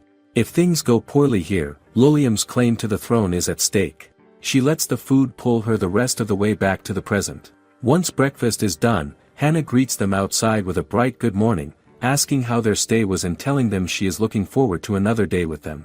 Lilium smiles and says the feeling is mutual, then suggests they begin by checking the miasma-damaged crops and asks Hannah to lead the way. Hannah takes them out to the fields and introduces them to the village's main crop, baby taro, a regional root vegetable that is apparently quite delicious. Nana stares at the size of them and thinks calling anything about this field baby is a stretch. Alice studies the crop quietly and says they do not look well. Hannah sighs and confirms it, barely any of it is fit to harvest. She gestures further along the field where the taro has been fully taken over by miasma. Every method they tried failed. Once a crop is infected, it cannot be saved. And it is not just the taro, everything is in the same condition. Then she turns to Nana, her expression lifting slightly. She tells her that knowing a saint was coming gave them just enough reason to hold on, to keep the harvest from fully withering. She presses her hands together and asks Nana to please use her power to bring their village back from the edge. Nana opens her mouth, throat tight, and then small hands grab at her from behind. A group of children has crept up, eyes wide and shining. One of them asks outright if she is really a saint. Hannah spins around and scolds them for getting in the way. They apologize quickly but do not retreat, bouncing with excitement and explaining they have read about saints in picture books. They beg Nana to show them some light magic. Nana looks at them, really looks. They are thin, visibly underfed. The weight of it presses down on her chest and her thoughts start to spiral. If she cannot do this, everyone in this town will die. Lilium's hand closes around hers. The princess looks at her steadily and tells her it will be alright. Together, the two of them can absolutely do this. Nana's face warms. Lilium adds that it will be just like when they filled the garden with plants. And if it does not work, they will figure out something else. She smiles and asks if they should get started. Something loosens in Nana's chest. She tells herself she can do this, she absolutely can, because the magic she draws from the princess is the strongest there is. She raises her wand and pours everything she has into the wish to cleanse the miasma and restore these crops to life. The field transforms. Light ripples out across the damaged plants and they watch in stunned silence as life floods back into every stem and leaf. Hannah lets out a breathless sound. Alice stares. The children shriek in delight. One of the villagers who had apparently been watching from the bushes bursts out shouting that the crops are back. More voices follow, people spilling in from all directions, surrounding Nana with disbelief and joy, asking if she truly purified the miasma that fast. One of the women reaches down and lifts a taro, pointing out that it has not just recovered, it is bigger than before. Someone else notices the tomatoes are gleaming like polished jewels. The broccoli has grown so lush it looks like a small forest. Hannah is completely overwhelmed, telling both of them she cannot begin to find the words to thank them. Lilium's eyes are sparkling. She throws her arms around Nana in a hug. Hannah announces that the village would love to hold a harvest festival to celebrate, perhaps even tomorrow, and extends a warm invitation to both of them. Lilium accepts without hesitation. But as the excitement settles, the women glance at each other and note they still cannot use the water, so they should harvest even the unripe crops now while the opportunity is there. Lilium catches this and thinks aloud, the real source of the problem is the miasma-infested lake, is it not? Her expression shifts to excitement and she turns to Nana, suggesting they try purifying the lake directly and fix things at the root. Nana considers it. They manage the crops, so the lake should be within reach too, right? She steels herself, raises her voice, and declares they are going. The path to the lake is a climb. Nana is visibly winded by the time they near the top, muttering that it is quite a way up. Hannah assures her they are almost there. When they finally crest the ridge and the lake comes into view, the sight is immediately striking. The source of the miasma is so concentrated it is unmistakable at a glance. Alice steps closer to Nana and advises them not to linger. There is no telling what prolonged exposure to this level of miasma might do. Nana tightens her grip on her wand and agrees, better to finish this quickly. She casts the spell. Light spreads across the surface of the water and for a moment it seems to take hold. Then her vision swims and she goes down. Lilium catches her before she hits the ground, pulling her in and apologizing, asking if she pushed her too hard. Nana insists she is fine and just needs a moment. She looks back at the lake, and her stomach drops. The miasma has already returned, seeping back in as if nothing happened. Lilium stares at it, puzzled, wondering aloud if the magic output was not enough. Nana glances at the princess and her mind immediately jumps to last night, to the kiss. Her face floods with heat. She is nowhere near settled enough for that. Not after everything she has been sitting with. But she forces herself to think clearly and calls out to Lilium, telling her firmly that the magic was more than sufficient. She raises her wand again and pours even more into the cast, then crumples to the ground a second time. Alice observes quietly that the lake seems to be actively resisting purification. Nana looks up at her and asks what they should do. Hannah, standing nearby, mentions that they have been traveling to a distant river for what little water they can carry back, but that will never be enough if the lake is truly beyond saving. Nana stares at the ground, the defeat settling in. Alice steps in and says it is far too early to give up on it, but the saint has clearly reached her limit for today. She suggests they head back and rest, adding that she will stay behind to investigate the area further. Both Nana and Lilium immediately protest. It is dangerous, the miasma is dense, staying longer could cause real harm. Alice cuts them off gently. She has been conditioning herself to resist miasma exposure. A lead is worth finding. Nana steps closer and drops her voice, apologizing quietly for not being able to finish it. Alice looks at her and tells her that is not what this is about. She purified an entire field of crops in moments, that is something no one else here could have done, and it deserves recognition. Nana blinks. Then Lilium steps up behind her and stamps lightly on her foot, declaring that Nana is absolutely right, she already accomplished something extraordinary. Nana looks between the two of them. Lilium turns to Alice and asks her to come back soon and not do anything reckless. Alice dips her head and says the princess's wish is her command before heading up the path alone. Lilium nudges Nana and tells her they should head back so she can rest properly. Nana agrees, but lingers a moment longer, watching Alice's retreating figure. She murmurs that she does not quite know how to put it, but Alice is really something, composed and steady in a way that is hard to describe.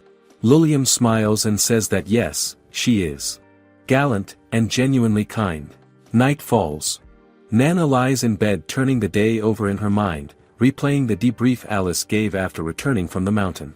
Alice reported that she found nothing in the surrounding area suggesting an external source. The miasma appears to be centered in the lake itself, though whether something within the water is generating it or the water has simply become the source remains unclear. Lilium thanked her and told her to get some rest. Now Nana stares at the ceiling, wondering if she will actually be able to save this village. Sleep refuses to come. She sits up, decides a walk might help, and slips out of her room, only to find Alice standing just outside. Alice raises an eyebrow and asks where she is headed. They end up walking through the garden together. Alice follows at a quiet distance. Nana feels a little guilty and apologizes for pulling her out on what is basically a nighttime stroll. Alice tells her there is nothing to apologize for, this is her responsibility, and walking alone after dark is not something anyone should be doing. Nana accepts that and they continue in comfortable silence for a moment. Then something occurs to her and she asks Alice why she agreed to take on this assignment in the first place. Alice glances at her and says simply that it was given to her. Nana smiles and admits she heard there was history between the princess and the knights. She had wondered if Alice resented being assigned to guard her. She thanks her quietly for everything she did that day. Alice responds without shifting her expression, saying it was only her duty. Nana tries again, bringing up the moment at the lake when Alice told her the crops were an achievement worth recognizing. She admits that she sometimes genuinely wonders whether she is any real help to the princess, so hearing that meant something. But even so, she could not resolve the actual problem. She laughs softly at herself and says the title of helpless saint feels more accurate than she would like. Alice listens without interrupting. Then Nana looks over at her and says honestly, compared to someone like Alice, who is fearless and principled and acts without hesitation, she is nothing like that. Someone like Alice would make a far better saint than she ever could. Alice stops walking. Her expression tightens and she closes her eyes. Nana turns toward her, confused, and asks if something is wrong. Then Alice's eyes open and she speaks, her voice firm. If the princess shows any sign of a magic surge, Nana can set her mind at ease. She will not let anything happen. Nana stares for a beat, then smiles and says that is genuinely reassuring. Alice looks at her steadily. Then her expression shifts, just slightly, and she tells Nana that what she said just now was something she finds deeply disagreeable. Nana goes still, eyes wide, staring back at her in complete confusion. Alice's words echo in Nana's head. Before she can respond, Alice catches herself and steps back, covering her face and apologizing for overstepping. She turns away and says it is getting cold, they should head back. Nana stands there, still processing, as Alice walks ahead without another word. The next morning comes harder than usual. Nana drags herself up, gets ready, and joins Lilium and Alice for a walk. An odd tension hangs between the three of them. Lilium picks up on it quickly and asks Nana if something happened, because the two of them seem strained. Nana panics, then Alice steps in from behind and quietly apologizes to the princess. She tells her that she said something rather out of line the previous night and that if Lilium would prefer a different escort, she will arrange for one. Nana spins around and shouts that no, it is completely fine. Lilium studies the two of them and murmurs that it sounds like quite a situation. Before anyone can untangle it further, Hannah comes rushing toward them, waving everyone toward the festival grounds. The harvest celebration is already underway. The village is packed and buzzing, stalls and decorations everywhere, laughter carrying through the air. Everyone keeps saying it has been so long since the place felt this alive, and that it is all because of them. A woman on the stage calls out to Lilium and Nana, beckoning them up as guests of honor to say a few words. Lilium steps forward readily. Nana edges behind a nearby pole. Hannah appears beside her and tells her she is needed too.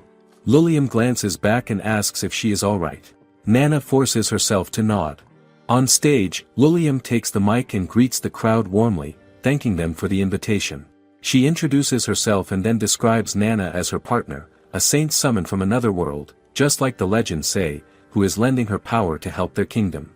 She turns to Nana and tells the crowd that it is because of her that she was able to come to this village at all, and that what was once an uncontrollable burden of magic has become something she can actually use to help people. She says she cannot claim the village's troubles are fully resolved yet, but with Nana's spells and their combined power, she believes there is nothing they cannot do.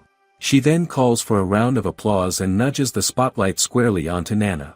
Nana nearly reaches out to stop her. Lilium leans in and whispers that she is only returning the favor from when Nana praised her over the potions. She asks her to please let her brag a little.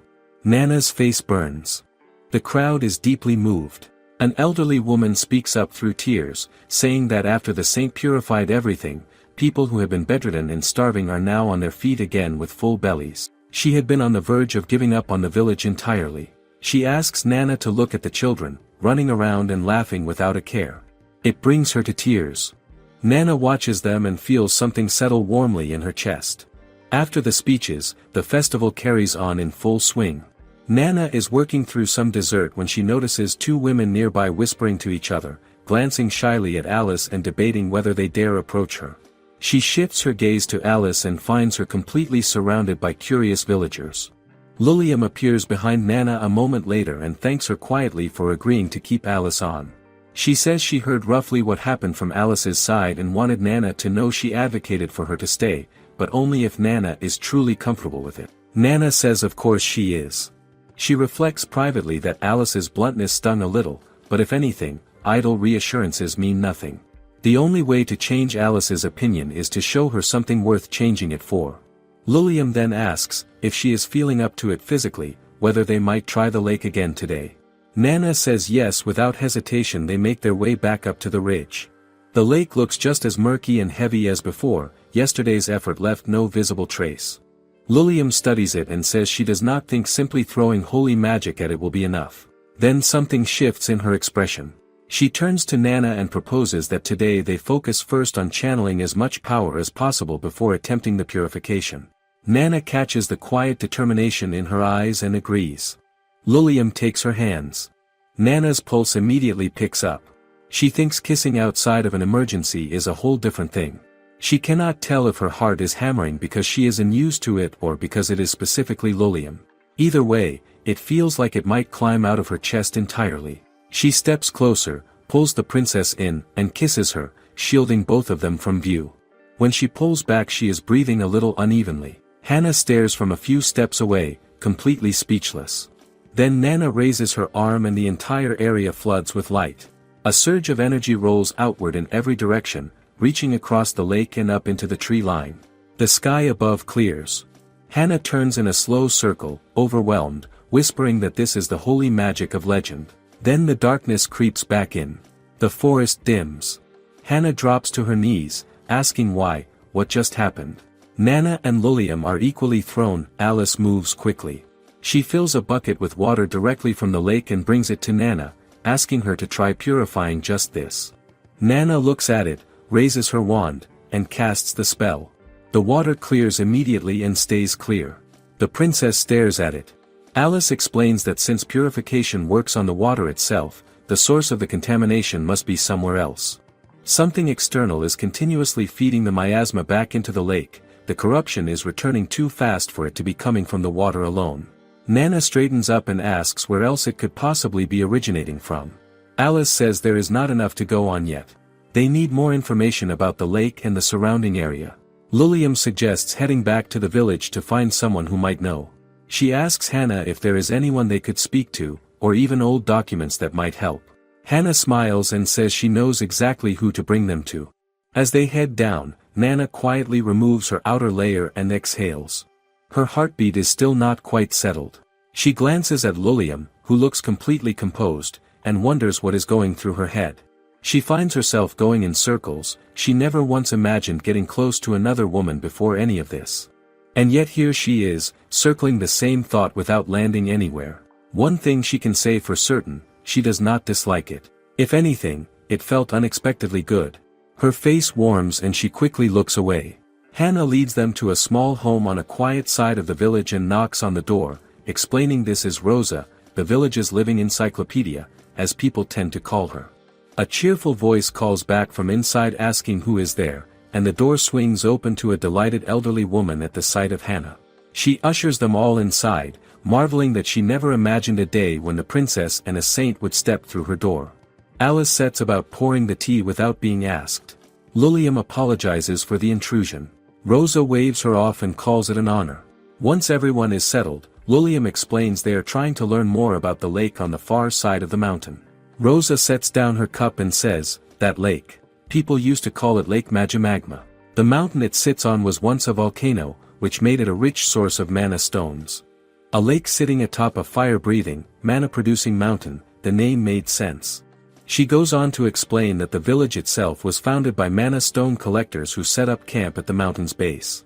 The lake area was especially plentiful, so harvesters would race each other up to gather what they could. Eventually the pollution from the mining became too difficult to manage and all the operations were shut down. These days, no one even knows for certain where the old tunnels ran. Nana leans toward Lilium and asks if a mana stone is the same as what she used before. Lilium shakes her head and explains that what she used was a mana gem. Mana stones are the raw form. They become gems either through human refinement or by naturally absorbing concentrated energy over time. Depending on what kind of energy they soak up, they can turn either medicinal or toxic. She then looks at Alice, and asks if she is thinking what she is thinking. Alice says yes, if there are still mana stones sitting near the lake and they have been absorbing miasma, they are almost certainly the source of the corruption. Lilium's expression sharpens. She turns to Alice and points out that Alice said there was nothing unusual around the lake. Alice acknowledges that if the stones are still buried in the old mine tunnels, they would not have been visible from the surface. But she adds that much is still unclear, including why the miasma is returning to the lake so rapidly. Lilium stands, takes Rosa's hands in hers, and thanks her genuinely. As they step back outside, she is already buzzing with energy, saying they should regroup and work out a plan. They talk it through, and eventually everyone retires for the night. Back in her room, Lilium drops onto her bed, cheeks still warm. She managed to hold herself together out there, barely. Bringing up transferring magic was nerve-wracking enough on its own, but actually taking her time and letting it happen soft and unhurried like that, is a different thing entirely. She presses her fingers lightly to her lips, thoughts drifting to Nana. Just as she is fully lost in them, someone taps at her window. She sits up, confused, and moves to look. It is Hannah, standing outside with an apologetic expression, asking if she could please come out for just a moment, there is something she needs to say. Lilium tells her to wait and slips out through her door. The corridor is empty. She calls out quietly, no answer. She takes a step forward and a hand reaches toward her from the shadows. Down the hall, Alice is heading toward Lilium's room with something to discuss. She slows when she sees the door sitting wide open. She calls out the princess's name and steps inside. The room is empty. Alice checks Nana's room next, knocking quietly. Nana peeks out and asks what is wrong. Alice apologizes for the late hour and asks if the princess is with her. Nana blinks in confusion. Alice glances past her into the room and finds only Nana inside. Her expression tightens. She asks Nana when she last saw the princess. Nana says not since dinner and immediately asks what is happening. Alice does not answer right away. That silence alone is enough to tell Nana something is seriously wrong. Somewhere else entirely, Lilium opens her eyes. Everything around her is unfamiliar. She sits up slowly and takes in her surroundings, trying to piece together how she got here. She remembers stepping outside after Hannah called to her from the window and then nothing. Hannah is on the ground beside her. Lilium scrambles over and shakes her by the shoulders, asking if she is all right. Before she can get a response, a figure in a dark hooded robe steps forward out of the shadows with a slow, deliberate smirk. She asks the princess if she is finally awake. Lilium demands to know who she is. The woman extends a hand and says she has been waiting for this moment for a very long time. She tells her that at last they have met, the one who came from another world. Lilium goes still. She looks at the woman carefully and the realization settles in. This person is not looking for her. She has mistaken her for Nana. It is Nana she is after. On top of that, the miasma surrounding this place is so dense it is almost suffocating. Lilium's eyes begin to water. The woman steps closer and says she would like a better look at her face. Lilium is trembling, barely able to breathe, the fear rising fast. Back at the inn, Alice tells Nana plainly that the princess is missing. Nana bursts out of her room asking what she means and from when. Alice says it has likely not been long and tells her to stay inside while she searches. Then she is gone. Nana stands in the corridor alone, her thoughts spinning uselessly. She does not know what to do with her hands. Outside, Alice finds a pair of shoes lying on the ground. She crouches down and picks them up. They belong to the princess. She stares at them. Then Nana comes running out of the building with her jacket half on, saying she is coming to help look. Alice turns and firmly tells her no. Nana says absolutely not and keeps moving. Alice raises her voice and asks what will happen if something goes wrong with Nana out there too. Nana raises her voice right back and asks what will happen to the princess if a situation arises and she is not there to help. Alice goes quiet. She looks at Nana for a moment and then says fine, telling her to stay close. Shortly after, Alice locates a small bubble with a feather drifting inside. Nana asks what it is. Alice explains that several countermeasures exist for situations where the royal family is in danger, and this is one of them. It is called a finding feather, infused with the princess's magical energy, and it will point in the direction of whoever it belongs to. Nana stares at it in quiet amazement. The bubble begins to move. Alice tells her to follow and sets off at a brisk pace. Nana struggles to keep up and calls after her, out of breath. Alice pauses, exhales, and without a word scoops Nana up over her shoulder. Nana shouts her name in protest. Alice tells her it is faster this way and breaks into a run without breaking stride. Nana keeps telling her to put her down. Then her voice drops. Her eyes go wet and she quietly tells Alice she is sorry for being a burden, that it is because she is the way she is that everything becomes harder. Alice slows briefly without stopping. She tells Nana that what she said that night was not meant to push her away. Then she picks up the pace again. Nana asks why she would say something like that then. Alice says that is all she will say on the matter. Nana tells her that is not good enough. This is an emergency. They cannot afford to be divided. If Alice will not tell her anything, how is she supposed to trust her? She adds that she trusts the people the princess trusts and she wants to extend that same trust to Alice too. Alice says nothing. Nana asks her to please just tell her what is going through her head. Alice says it was a slip of the tongue and asks her to drop it. Nana tells her they are trying to rescue the princess right now. Alice slows to a steadier pace. She says she understands and that there is not much she wants to say, but she will try. She tells Nana that her parents served as royal knights for many years. It was always expected that she would follow the same path and one day rise to captain. To protect the queen, the country, and the people. To be proud yet humble in that service. That was instilled in her from the time she was young. She pauses. A memory surfaces. A woman looking at her with barely concealed irritation, asking if she plans to spend her entire life training. Telling her she will wear herself out before she ever sees her first real mission. Alice had told her plainly that a knight must be prepared for every situation. There is no such thing as overdoing it. The woman had scoffed and walked away, telling her she takes things far too seriously. Alice says that serving the kingdom she devoted herself to has always felt like a profound honor. The fact that someone of her background, a lower-ranking noble, could be useful to the royal family meant everything to her. Over time people began to rely on her. Whenever she was assigned to a mission, others assumed success was guaranteed simply because she was there. She had told herself that meeting those expectations was her duty, both to her parents and to her country. Then the calamity came. She had been in the field when it hit. 2 knights were holding a fallen comrade, begging her not to give up. Another came running to report that all visible monsters had been cleared but the casualties were severe. The dying knight looked at Alice and told her it was too late. Before Alice could respond, someone shouted that the miasma was surging unlike anything they had ever witnessed. Multiple monsters confirmed alongside the expulsion. Alice stood in the middle of it and could not do a single thing. She had devoted everything to being prepared. And when the moment came that truly mattered, she was completely useless. Her country, her queen, her people. And she could not protect any of them. In the end there was nothing left to do but place all their hope in a saint summoned from another world. She had told herself that her purpose was to serve.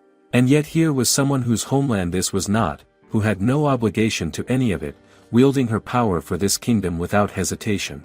That kind of person, she thought, was worthy of the deepest respect. So she made a quiet promise to herself to dedicate everything she had to the summoned saint. Nana listens without a word. Alice adds that the power Nana carries is something she can strive toward all her life and never touch. It is a power that gives people genuine hope. That is something truly worth being proud of. She says her thoughts have gone on long enough. Then her voice drops lower. She tells Nana that what she felt that night was jealousy. Nana's eyes go wide. Alice's face floods red. She says that Nana is the saint and yet she speaks so carelessly about not wanting any part of it. It is frustrating. Nana is quiet, the words from that night coming back to her. She starts to feel the weight of them differently. Alice speaks again before she can say anything. She tells Nana that those feelings belong to her alone to sort out. They are not Nana's responsibility to carry. If anything, it was her own immaturity that caused her to take it out on her. She apologizes sincerely. Nana says her name softly. Alice sets her down. She tells her they are approaching the path to the lake and the miasma here is considerably stronger than it was during the day. Going further without protection would be dangerous, and Nana cannot cast in this condition. A mask alone will not be enough. Nana reaches into her pocket and drinks the potion the princess made for her. A warm light blooms in front of them, cutting through the dark and clearing the path forward. Alice watches it quietly. Nana speaks. She tells Alice that even though it was not easy to say, she is glad she shared that with her. She says that by her own measure she was an unremarkable person with nothing special to offer. She was pulled into this world without warning and told she was a saint, and for a long time fear and confusion were the only things she felt. She pauses. Then she says that she is glad she came here. If what she has can be of use, she will not step back from it. She will carry the role of saint without hesitation. But she can only do that with the princess beside her. Without Lilium, the title means nothing at all. She wants to find her. She says they should move. Alice looks at her and says yes. Nana looks at the path ahead and mutters that this is quite the detour from the road to Lake Magimagma. She squints at the narrow overgrown trail and asks whether this can really be the right way since it looks more like an animal path than anything else. Alice keeps her eyes forward and says the finding feather is pulling them in this direction. She adds that even though Nana purified this area before, the miasma has been growing thicker with every step. Whatever is waiting ahead, she has no doubt it is there. Nana's chest tightens at that. She grinds her teeth and thinks quietly to herself that Alice is genuinely something else. Being out in a forest in the dead of night is terrifying, and yet Alice walks through the dark without a second thought. Just as her thoughts start pulling her under, Alice's voice cuts through sharply and tells her to stop. Nana jolts so hard she nearly trips. She catches herself and asks what is wrong. Alice says there is something directly ahead. Nana stares into the dark and sees nothing. Alice draws her sword in one smooth motion and tells Nana to stay back. She extends the blade forward and it connects with something invisible, ringing out with a low arcane vibration. Nana flinches and asks what that was. Alice explains it is a concealment barrier running a perception warping enchantment. Everything inside it is undetectable to anyone approaching from outside. Without the finding feather they would have walked straight past without ever knowing. Nana stares at the empty air and asks how they get through it. Alice reaches into her coat and produces a compact instrument covered in glowing runic engravings. She says it will not be a problem since Professor Miko entrusted her with this arcane dismantling tool before they left. Nana leans in and asks if that is really a hammer. Alice confirms it is a barrier-breaking instrument and swings it hard against the concealment wall. The structure fractures along its seams with a sound like splintering glass and splits open. Nana steps through cautiously and asks if it is fully gone. Alice says yes and follows her through. Then the air inside hits them. Nana goes still. The miasma within the barrier is so dense she can barely see past her own hands. It presses against her lungs with every breath like something physical. Alice asks quietly whether Nana has any magic left in reserve. Nana closes her fist, takes a slow breath, and says they are about to find out. She raises both palms and pushes what remains of her output forward into the fog. A pale light pulses outward and thins the miasma just enough to open a narrow path ahead. She grinds her teeth because it is nowhere near enough to clear the area, but at least she can see a little further now. Then Alice goes rigid beside her. Her eyes lock onto something through the haze and she moves without a word, launching forward and placing herself between Nana and a figure standing in the clearing ahead. Nana follows her gaze and the sight of Lilium stops her cold. The princess is standing there with glassy unfocused eyes and a face completely drained of color. Nana understands immediately what that means. She starts coughing as soon as she steps further in, each breath heavier than the last, her thoughts beginning to blur at the edges. She knows what prolonged miasma exposure does to a person's mind. Lilium has been sealed inside this barrier the whole time they were searching. Nana pushes through the thickening air toward her and asks urgently if she is hurt. She tells herself that if she does not begin purifying this space soon none of them will be thinking clearly enough to get out. Then Lilium's eyes find her through the haze. They are wet and trembling and she breathes Nana's name like she has been holding it the entire time. At the same moment Alice's voice rises sharply as she rounds on the robed figure nearby, demanding to know what she has done to the princess and Hannah and what exactly she was planning.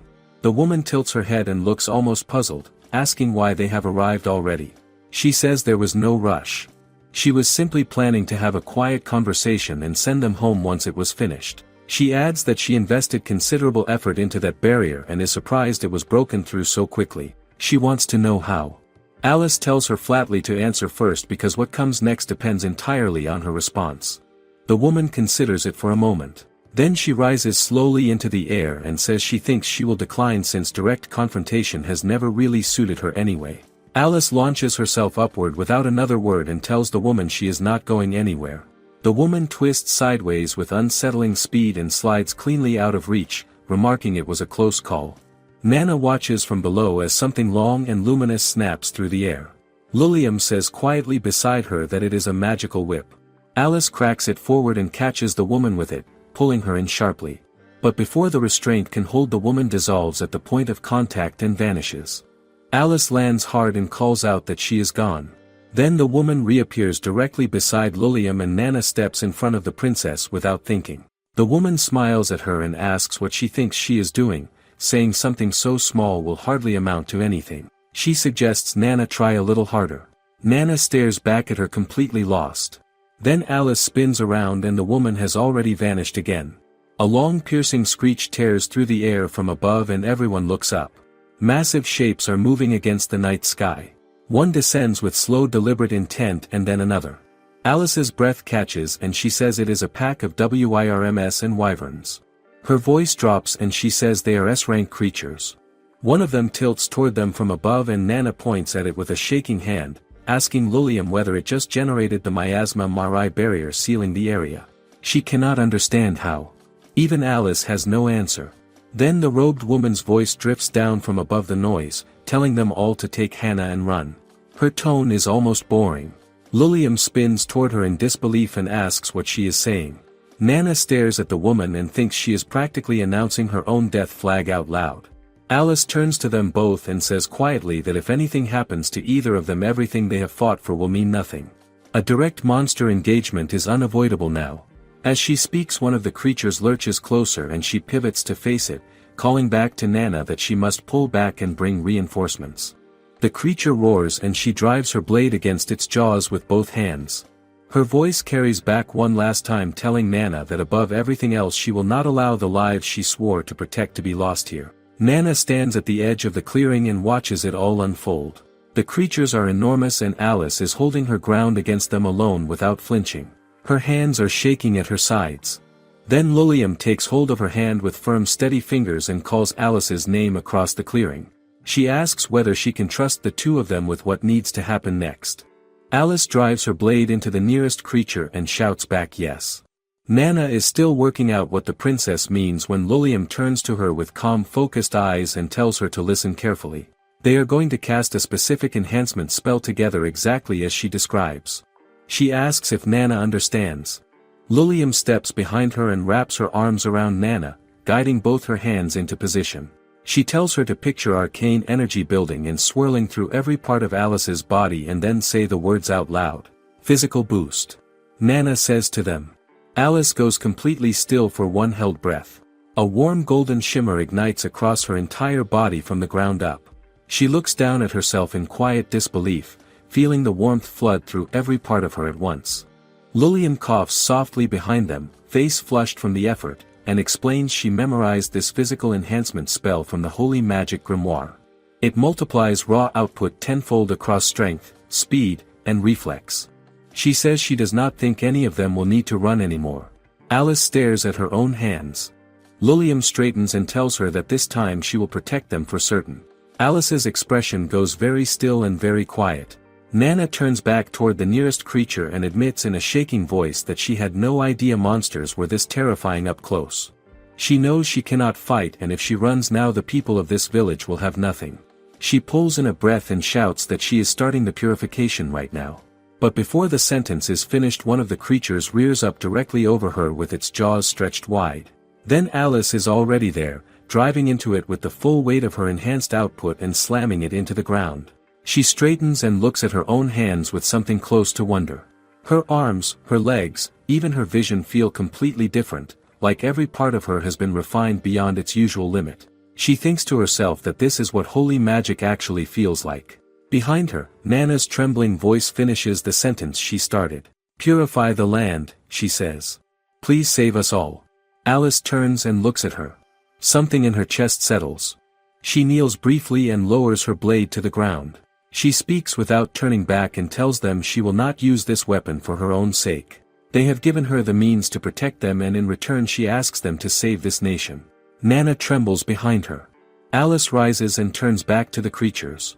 As she moves through them steadily, she thinks that everything she once imagined a saint was supposed to be, all the built-up expectations and her own longing to be worthy of this country, it all starts to feel like something she made up in her own head. She looks back at Nana once between strikes and thinks that before any title or expectation, Nana is simply a person. frightened and uncertain and still moving forward anyway. In that case she will give everything she has to stand beside her. She drives her blade forward and does not stop. Behind her Lilium takes both of Nana's hands in hers and holds them steadily. She tells her softly that everything is going to be alright and asks her to trust Alice. Nana is still trembling but the grip is warm and grounding. Then Lilium goes quiet for a moment and says her head has grown foggy. She asks Nana to give her some magic. She draws their joined hands close and closes her eyes. She says quietly that when she saw both of them coming through that barrier for her she felt completely safe. She thanks Nana. Then she leans forward and kisses her.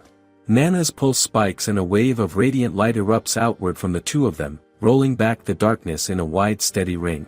Alice turns toward the mid-strike and watches the purification wave move across the ground. A quiet smile crosses her face. The cleansing has begun. Then something dark shifts at the edge of her vision and she snaps toward it. The source of the miasma is right there ahead, pressing back against the purification wave with concentrated force. Her expression tightens. Behind her, Nana's voice rises with alarm asking what is happening. Then Lilium takes Nana's hand again and pulls her in without warning, pressing another kiss against her deeper and longer than before. The effect is immediate. A concussive wave of purification energy detonates outward from the two of them and the earth shakes beneath it. Alice is lifted slightly off the ground and lands in a clean crouch. Every ache across her body disappears in the same instant. The creatures ahead are pulling back. She watches them retreat and lets the silence confirm what she already knows. She calls out to them both and says the monsters and every trace of miasma are completely gone. She looks at Nana across the clearing and says what she genuinely believes. Nana is the salvation of this nation. Nana is standing in the middle of all of it and can barely hold a single thought together. Lilium draws a soft breath beside her and apologizes gently, asking whether she did anything strange during the fight.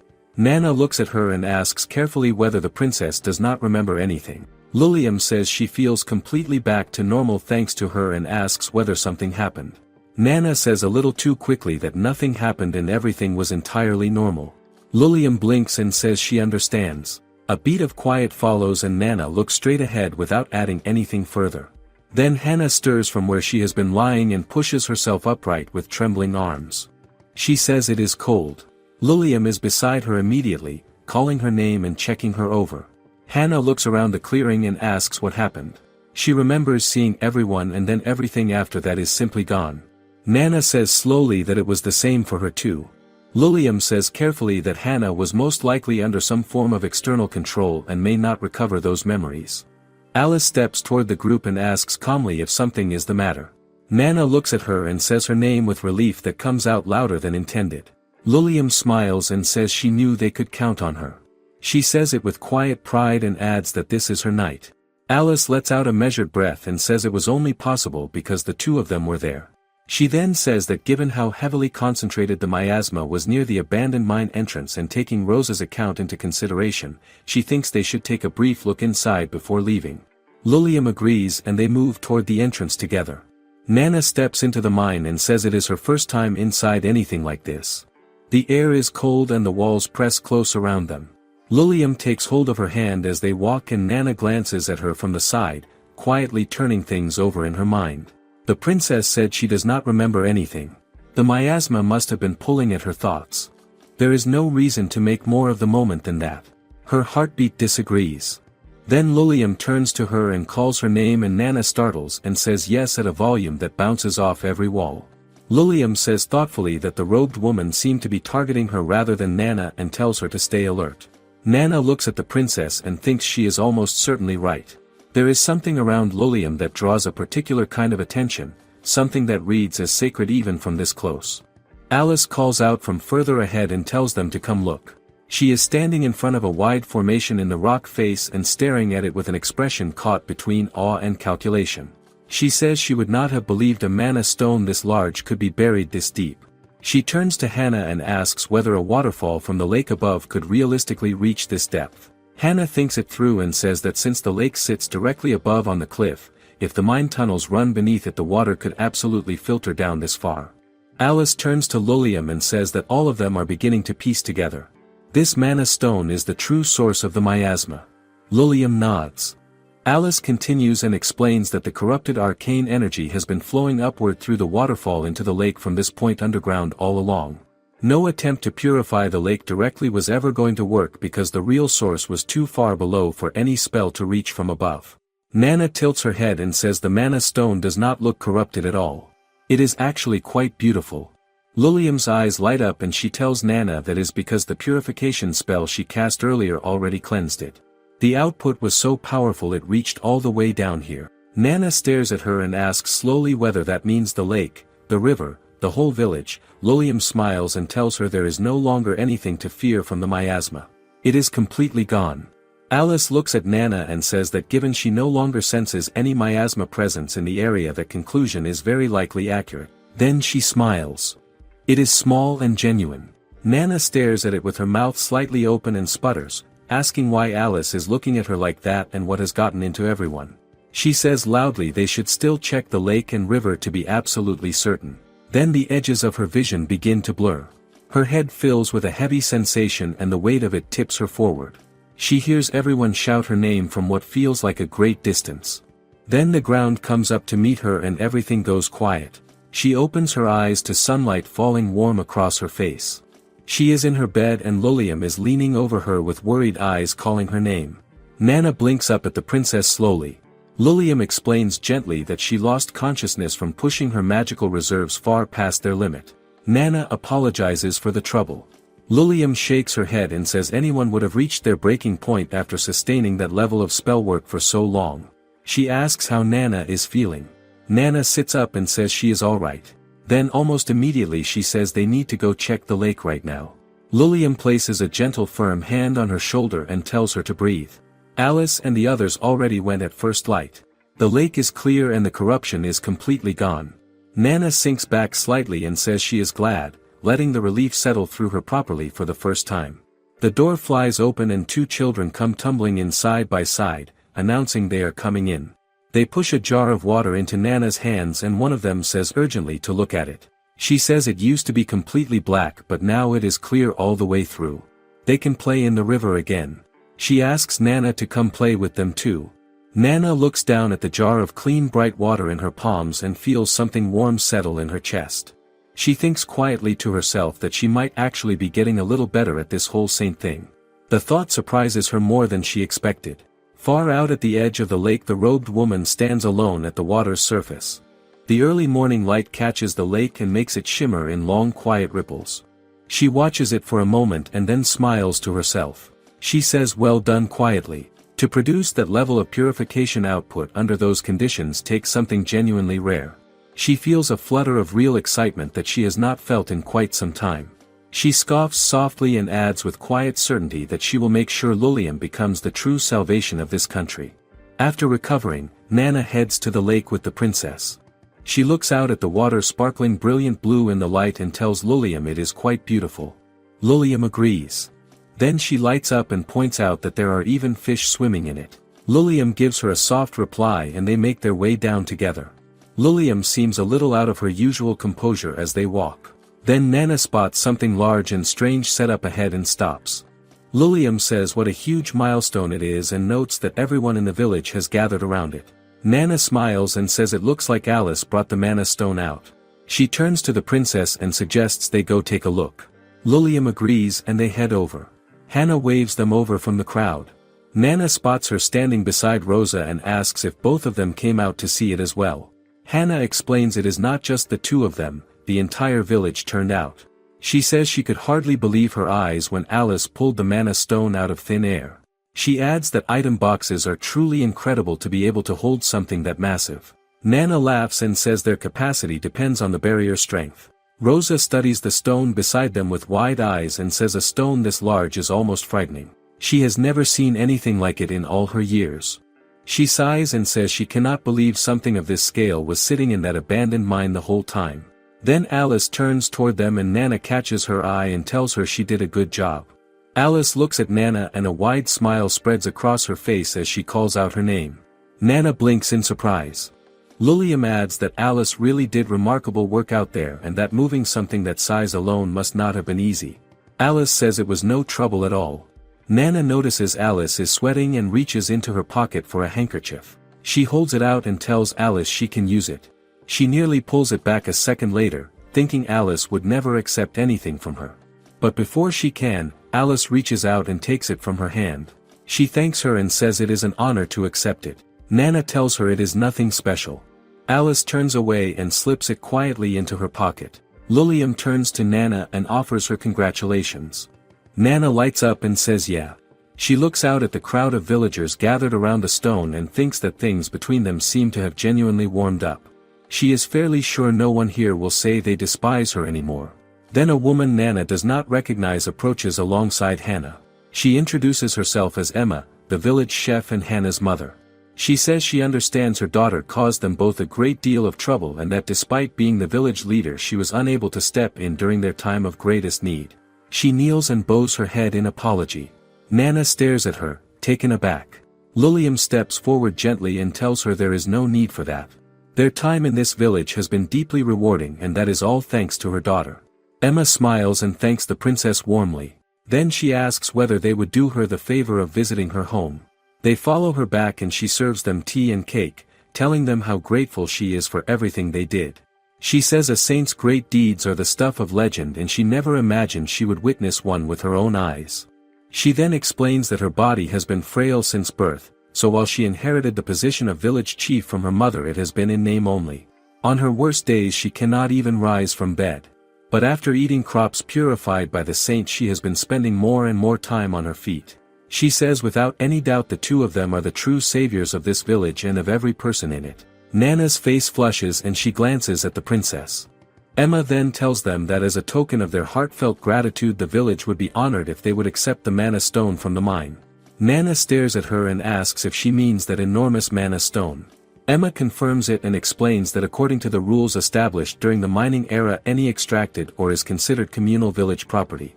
However, since the saint was the one who purified it the village has decided to give it to the two of them. Lilium brightens immediately and says in that case she would like Nana to have it since none of this would have been possible without her. Nana turns to her and asks what she means. She wonders what she would even do with something like that. Maybe it would make a good research gift for Miko. Emma mentions that given its size the stone would likely sell for at least 3,000 platina. Nana has no frame of reference for that and asks Lilium how much that actually is. Lilium smiles and says in the capital that would be enough to build several mansion estates complete with attached gardens and pools. Nana sits with that for a moment. Then she shouts that there is absolutely no way she can casually accept something like that. It is basically hitting the lottery jackpot. Lilium tilts her head and asks what a jackpot is. Nana tells her she will explain later. She turns to Alice with a slightly shaking voice and says Alice deserves a reward too, so why not give it to her instead. Alice tells her that as a royal knight on official duty accepting a personal reward is strictly prohibited. But regardless of that she still thinks Nana should be the one to receive it. Nana says with a trembling voice that she does not feel she did anything to deserve something so valuable. Lilium looks at her and asks what she thinks would have happened if she had not come. She explains that without intervention hunger and disease would have worsened until the residents had no choice but to abandon the village entirely. The contaminated soil and river would have spread throughout the surrounding region and turned the whole area into a wasteland. Nana contained the threat and prevented both massive destruction and loss of life, saving not just the village but the entire nation. Lilium says the work she did is more than worthy of that compensation. Emma nods in firm agreement. Nana looks between them and says quietly that she understands. She will accept it gratefully. She goes over to take another look at the stone and mutters that it really is massive. Now that she knows how extraordinarily valuable it is she feels almost nervous standing next to it. Alice steps beside her and tells her to rest easy since she will carry it for her. Nana thanks her. She stares at the stone and thinks to herself that this is basically a jackpot and it is just sitting right there in front of her. Her eyes go a little dazed. She thinks that with this she has no financial worries for the rest of her life. Then a familiar voice calls out and asks them to excuse her. Hannah is approaching with something in her hands, face bright. She says she heard they were leaving today and wanted to give them a farewell gift. She holds out a bundle of kenidiru made from the baby taro and says she hopes they enjoy it even though it is just a small thing. Lilium accepts it with a warm thank you. Hannah says that since the purification the crops have been growing at an unbelievable rate. What had only just been a budding flower was suddenly ripe for picking. She laughs and says it is almost frustrating that she cannot brag about it to the whole world. Nana asks if they do not sell their crops to other towns. Hannah explains they used to trade with surrounding villages and towns, but after the miasma struck, their produce started being turned away. Once a bad reputation takes hold, it is very hard to reverse. Things will still be difficult for the village for a while, she says, but the food at the harvest festival was wonderful at least. Nana steps toward her and says there is actually something she would like to discuss. After a short while, several bundles of baby taro have been set aside. Hannah asks whether it will really be alright for them to take the produce back with them.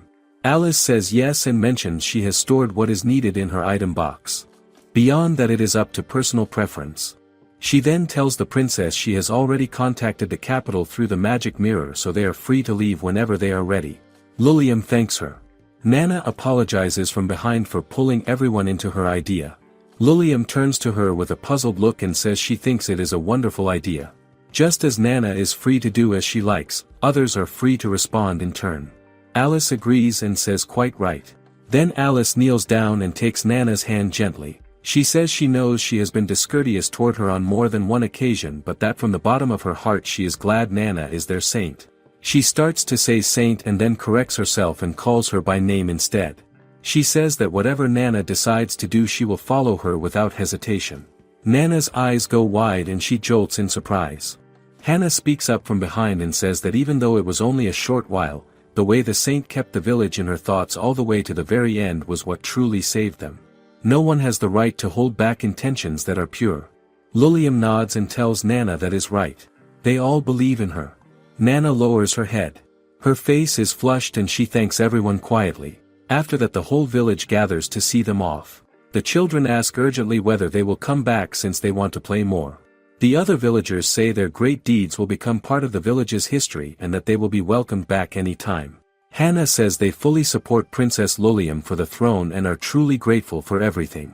Nana and Lilium watch from the carriage window as the village grows smaller behind them. The two little girls wander around the village after the carriage disappears. An older woman tells them to hurry inside before they catch a cold. But the girls are distracted and say what if the princess comes back in case she forgot something. The old woman scoffs and says the princess is not like them at all. Then one of the girls shouts and points down the road saying the princess is coming back. The old woman stares. She asks if they are joking but then looks at herself and goes still. She shouts for Emma and Hannah and says this is serious and they are coming back.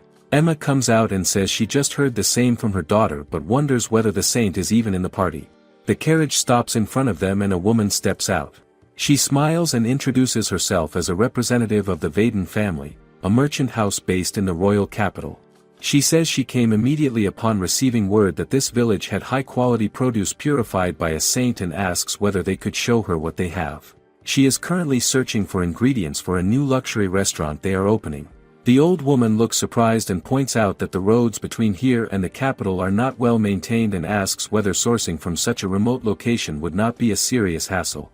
The merchant woman says that is true, but it will not be a problem since a proper road connecting to this village is going to be constructed soon. Emma stares at her with trembling breath and asks if that is really happening. Then something hits her and she asks out loud whose money is behind it. Hannah barely suppresses a laugh beside her. Both women look at her. Hannah tells them they really do not know. She says it was entirely the saint's idea. The old woman goes silent. Emma says she cannot believe it. She would go that far for them. She truly cannot believe it. The merchant woman says if things go well this could lead to ongoing business opportunities going forward and that securing a steady distribution channel should bring real growth to the village. She asks if they are interested. Emma shouts yes and tells her to please come this way. In the carriage, Nana says she is glad she was able to be of some use but wonders quietly how things are going for Hannah and the others. Lilium turns to her and says she knows it is alright to be a little selfish sometimes. Nana laughs and says it is totally fine. She just thinks it is better to keep living the way she always has. She scoffs to herself and thinks in truth that if she let herself hold on to that much money her whole life would probably fall into chaos anyway. Lilium watches her quietly and thinks about how genuinely humble she is. Then Alice tells them there is a river just ahead and suggests they stop and rest for a bit once they reach it. The princess turns to Nana and says that a lot happened but she is glad they were able to save the village in the end. Nana scoffs with a slight smile and agrees, saying she feels like she has lived 50 lifetimes worth of adventure already. She sighs and says Hannah looks so happy back there. The village should be alright now. Then her expression darkens a little and she says there is still that robed woman to worry about. She was controlling the miasma and said all kinds of strange things. What if she comes back? Lilium says that is a fair concern. Alice speaks up and says that taking both the woman's presence and the irregular timing of this calamity cycle into account there is certainly an unsettling air around all of it. But she tells Nana to be at ease because she will protect them even at the cost of her own life. Nana immediately starts panicking and asks what she means by the cost of her own life. Alice says that whether that woman is connected to the calamity in some deeper way she cannot say for certain. But she will not let anything happen to either of them. The carriage stops by the river and Nana sits down on a stone at the water's edge. Lilium comes over and hands her some water. Then she sits down beside her and says the river looks like it came straight out of a painting, with the horizon stretching endlessly ahead of them. Nana smiles and says truly. Then she calls out to Lilium. The princess turns toward her. Nana says she wants to share something from her own world. Lilium listens quietly as Nana begins. She says that when she was a student she often ended up in roles like class president or student council, positions where she was supposed to represent others. But no matter what she tried or what she decided, she was always met with resistance. Eventually she had no allies left. Lilium looks at her with wide eyes. Nana continues and says she became scared of people and ended up quitting school. After that she just tried to live without standing out. She pauses and then turns to Lilium with a warm expression. She says that lately she has been thinking that if Lilium had been there with her back in her old world, she is sure she would not have felt so defeated. It is not just her who believes in the princess. She believes in her too. Lilium stares at her, completely caught off guard, her face slowly flushing. Nana jolts and laughs it off, saying of course she also trusts Alice deeply. Both of them have taken such good care of her. Things in the village would not have gone nearly as well without either of them. Then she hops off the stone and says they should probably start heading back. She walks ahead. Lilium sits still and watches her go. She closes her eyes. She wonders whether Nana truly believes in her. She feels happy. But she was not able to say what she actually wanted to say. The truth is she remembers everything. She was not being controlled by the miasma. She simply wanted to reach out to her so badly at that moment. The memory surfaces all at once and she holds it quietly to herself. After returning to the castle, Nana and Lilium are welcomed warmly the moment they step inside. The mages are all gathered together and Miko stands at the front of them, telling them how relieved she is to see them back safely. Nana stares at the turnout, genuinely unable to believe that all the mages came out to greet them. Before she can process it, Miko raises her voice and congratulates them on completing the purification mission. She adds that she heard about the incredible holy spell Nana cast for the village and says it is a real shame she could not witness it herself. The other mages press in around them right away, asking whether the carriage ride was comfortable and whether the magical tools they brought along were of any use. Then another woman steps forward through the crowd. She introduces herself as the Knight Commander of the Royal Knights and says she is truly relieved their journey went safely. Nana looks at her and feels a flicker of recognition, certain she has seen her somewhere before. She introduces herself back. The commander then turns her attention to Alice and tells her she is waiting on her report. Alice says yes without hesitation. Then she turns back to Nana and Lilium. She says that being permitted to accompany them on this mission has been the greatest honor of her entire knighthood. She adds that she may well lose her position as a knight after today but that even so she intends to continue serving them with everything she has. Before she finishes the sentence the other woman cuts in and calls out to Alice. She tells her that it was sudden but having her send a representative to the village was an enormous help. The commander's mouth falls open. Her expression cracks entirely for someone who normally holds herself so still, and she looks completely thrown as she tries to work out what just happened. Nana watches her face in quiet bewilderment. Then Lilium turns to Nana and says they should go meet with the queen. The two of them make their way to the queen's chambers and kneel before her together. The queen welcomes them and says she has already been told what happened in the village. She mentions they cleared the miasma with an unprecedented level of holy spell work. Lilium looks up at her mother and says it is a privilege to be able to make any difference for the kingdom. The queen says yes. Then she calls out to the princess by name and Lilium looks at her with slight confusion. The queen tells her simply that she has a very bright smile on her face and that she should keep up the good work. Lilium's face goes pink. They take their leave shortly after. The moment the door closes behind them, Nana lets out a breath and says she was so nervous in there. The queen's presence is as overwhelming as ever. Lilium laughs softly and admits she gets a little nervous in front of her too. The two of them walk together down the corridor, still talking. Just as the two of them are walking and talking, a voice calls out from behind them. They both turn around. Princess Eldora is standing there, saying she heard they had returned and came to welcome them back. It has been a while. Lilium says yes. Eldora tells them she heard about everything they accomplished and that the Altina province being secured is long overdue given how dire things had gotten out there. Then she calls out to Nana, who flinches in surprise. A moment later Daichi comes bounding out from behind Eldora, calling Nana's name with her usual energy. Eldora looks at her and shouts her name right back. Daichi launches herself at Nana and says it has been too long and that she has heard all kinds of wild stories about her. Nana looks at Daichi and immediately notices something is wrong with her eyes. She asks what happened. Daichi touches the area around her eye and explains that during a monster fight she crashed into a tree, but the potions Nana made genuinely saved her life. The doctor said she still needs to rest though since she lost a fair amount of blood and is not fully healed yet. Eldora grinds her teeth and tells Daichi yes, that is exactly why she is supposed to be resting. She grabs her from behind and demands to know why she did not stay in her room and sleep like she was told, calling her a fool. Daichi says it is fine and that she just wants to talk to Nana for a little bit. Eldora sighs in deep frustration.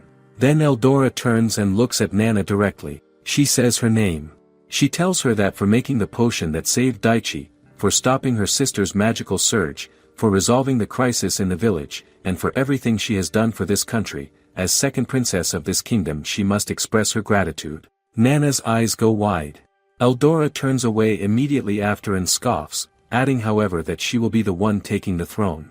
Then she walks off. Daichi is still being fussed over by Eldora's lingering presence and lights up, telling Nana to come by her room later so they can catch up properly. Both Nana and Lilium stare after Eldora in mild disbelief. Nana points at her and asks Lilium if she just heard that. Eldora actually said she was grateful. Lilium chuckles and says that girls simply cannot be straightforward. She turns to Nana and tells her she is truly something remarkable. After that a full meeting is held with all the mages and the queen. Miko reports that thanks to Eldora and Daichi the miasma in the western province has been mostly contained. Another mage adds that the south is stabilizing as well now that the miasma around the village has cleared. Thanks to Nana's support the village is recovering at a surprisingly fast pace. However, another voice raises the concern that reports from the north are steadily increasing with confirmed monster activity, meaning a saint needs to be dispatched there as soon as possible. The problem is that both saints have only just returned and Daichi is still injured on top of that. In past calamities when a saint was pushed past her limit she temporarily lost the ability to cast holy magic entirely, so caution is essential when deciding where and when to send either of them. Another mage cuts in and says they simply do not have the luxury of moving slowly. Miko's voice rises sharply and she says a saint is still just one person and cannot be treated like a disposable tool. The mage she addressed looks startled and tells her to please calm down and not put words in her mouth because that is not what she is saying at all. An older mage weighs in and says that regardless, giving them both a few days of rest is the wiser move. The current situation in the north should be manageable with barrier spells and support from local mercenaries in the meantime. Another mage pushes back and says the nation is still in a position where even the smallest lapse in vigilance could spiral into disaster. They need to plan their next move carefully for the sake of reassuring the people. Then the Knight Commander raises her hand. She suggests that moving forward sooner rather than later with the marriages between the princesses and the saints would be worth considering. She asks how that sounds. The room stirs. Someone speaks up and says it is true that a marriage would give the saints a formal connection to the nation, and there are historical cases where the ceremony was held almost immediately after a summoning. News like that would certainly lift the spirits of the people. Then the commander looks around the table and says however that everyone seems to be forgetting the most important detail. To join a saint and a princess in marriage they need the cherry fruit, which only blooms once every 5 years. In other words only one pair will be able to wed. The room goes quiet. Murmuring breaks out. It is true they have never had two saints at the same time before, and choosing one pair over the other risks backlash from the nobility. The queen listens to all of it and then taps her fingers slowly on the table. She says whichever pair marries first will naturally carry greater influence across the nation and will hold a stronger claim to the throne. She announces that the ceremony will be held 1 month from now. The room absorbs that in silence. Later, Nana knocks on Daichi's door. When it opens, she wishes her good morning. Daichi tells her to come in and says she is glad she actually came. Nana steps inside and without much preamble pulls Daichi into a gentle hold.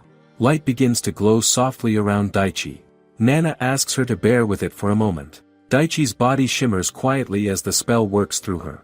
When Nana steps back, she asks how Daichi is feeling. Daichi looks at herself in quiet wonder and says, so that is what holy magic feels like. It is so warm.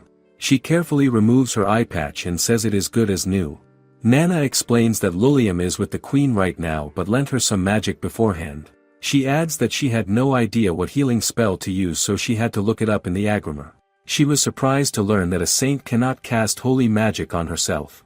Daichi rolls over on her bed and says yes, exactly, which is part of why she thought she was genuinely going to die out there on the mission.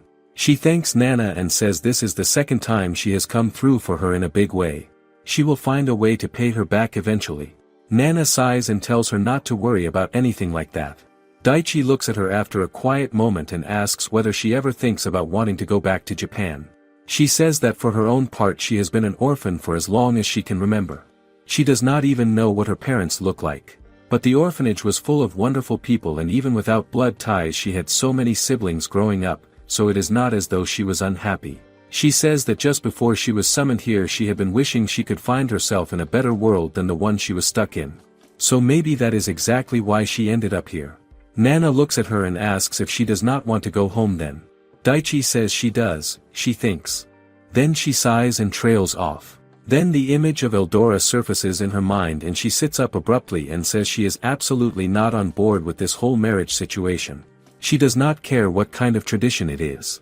Marriage should not be something decided on by other people on your behalf. She adds that Eldora has not even brought it up with her directly, so it might not even be heading that way. Then she stops and looks around the room and says she just realized something. This entire country seems to be made up entirely of women. It does not even seem like they know what a man is. Nana scoffs quietly and says it does seem that way. She has been thinking the same thing and figures the rules here must simply be different. It is another world entirely, but it feels awkward to just come out and ask. Daichi says she understands two women getting married but genuinely wants to know how they have children in a world like this. Before either of them can get any further with that thought, the door opens. They both look up. Eldora walks in and announces that they are getting married and that arrangements start tomorrow. Daichi shoots upright and shouts, asking what? Daichi shouts at Eldora and demands to know what she is talking about. Eldora turns to her and asks if she was unclear, saying they need to get her dress made, so they are going tomorrow. Daichi tells her to hold on. She asks what made her change her mind all of a sudden, since she has not said a single word about any of this until right now. Eldora looks at her and explains that the royal council reached this decision a short while ago. Joining a saint to the royal family is a way to counter the rapid spread of the calamity. Through that bond, holy magic begins to filter throughout the entire country and weakens the calamity from within. She sighs and adds that delivering such uplifting news also raises the morale of the exhausted people, which is why the decision was made. Daichi takes that in and then asks whether this means they are having a double wedding. Eldora says no. The ceremony requires the cherry fruit, and that fruit only blooms once every 5 years, meaning only one pair will be able to marry. And by doing so that pair steps closer to the crown. Both Daichi and Nana still go. Then Daichi finds her voice and tells Eldora that if only one pair can marry, then they were never actually set to wed in the first place. So Eldora just went ahead and decided all of this on her own. Eldora gets visibly irritated and tells her not to point at her, adding that stepping closer to the crown is nothing to scoff at. Nana tries to gently tell her to calm down, but Eldora is already pushing forward. She says that even if they do get married, she has no intention of tying Daichi down. Once they are wed, Daichi is free to live however she pleases. Daichi stares at her and asks flatly whether that means she would not mind if she had affairs then. Eldora blinks and goes quiet for a second. She says she made a poor choice of words. What she means is that even after joining the royal family, Daichi will be free to continue living her life the way she always has. Past saints have generally been exempt from any duties they did not personally wish to take on. Eldora continues and says the saint is free to skip any concerts, parties, or ceremonies that have nothing to do with her duties. However, she makes it clear that if Daichi commits adultery, she will disgrace the crown and hand their enemies an opening. She tells her plainly that she will be the one to suffer for that. Daichi glares at her. Eldora says all they need to do is carry out the ceremony. Nothing more and nothing less.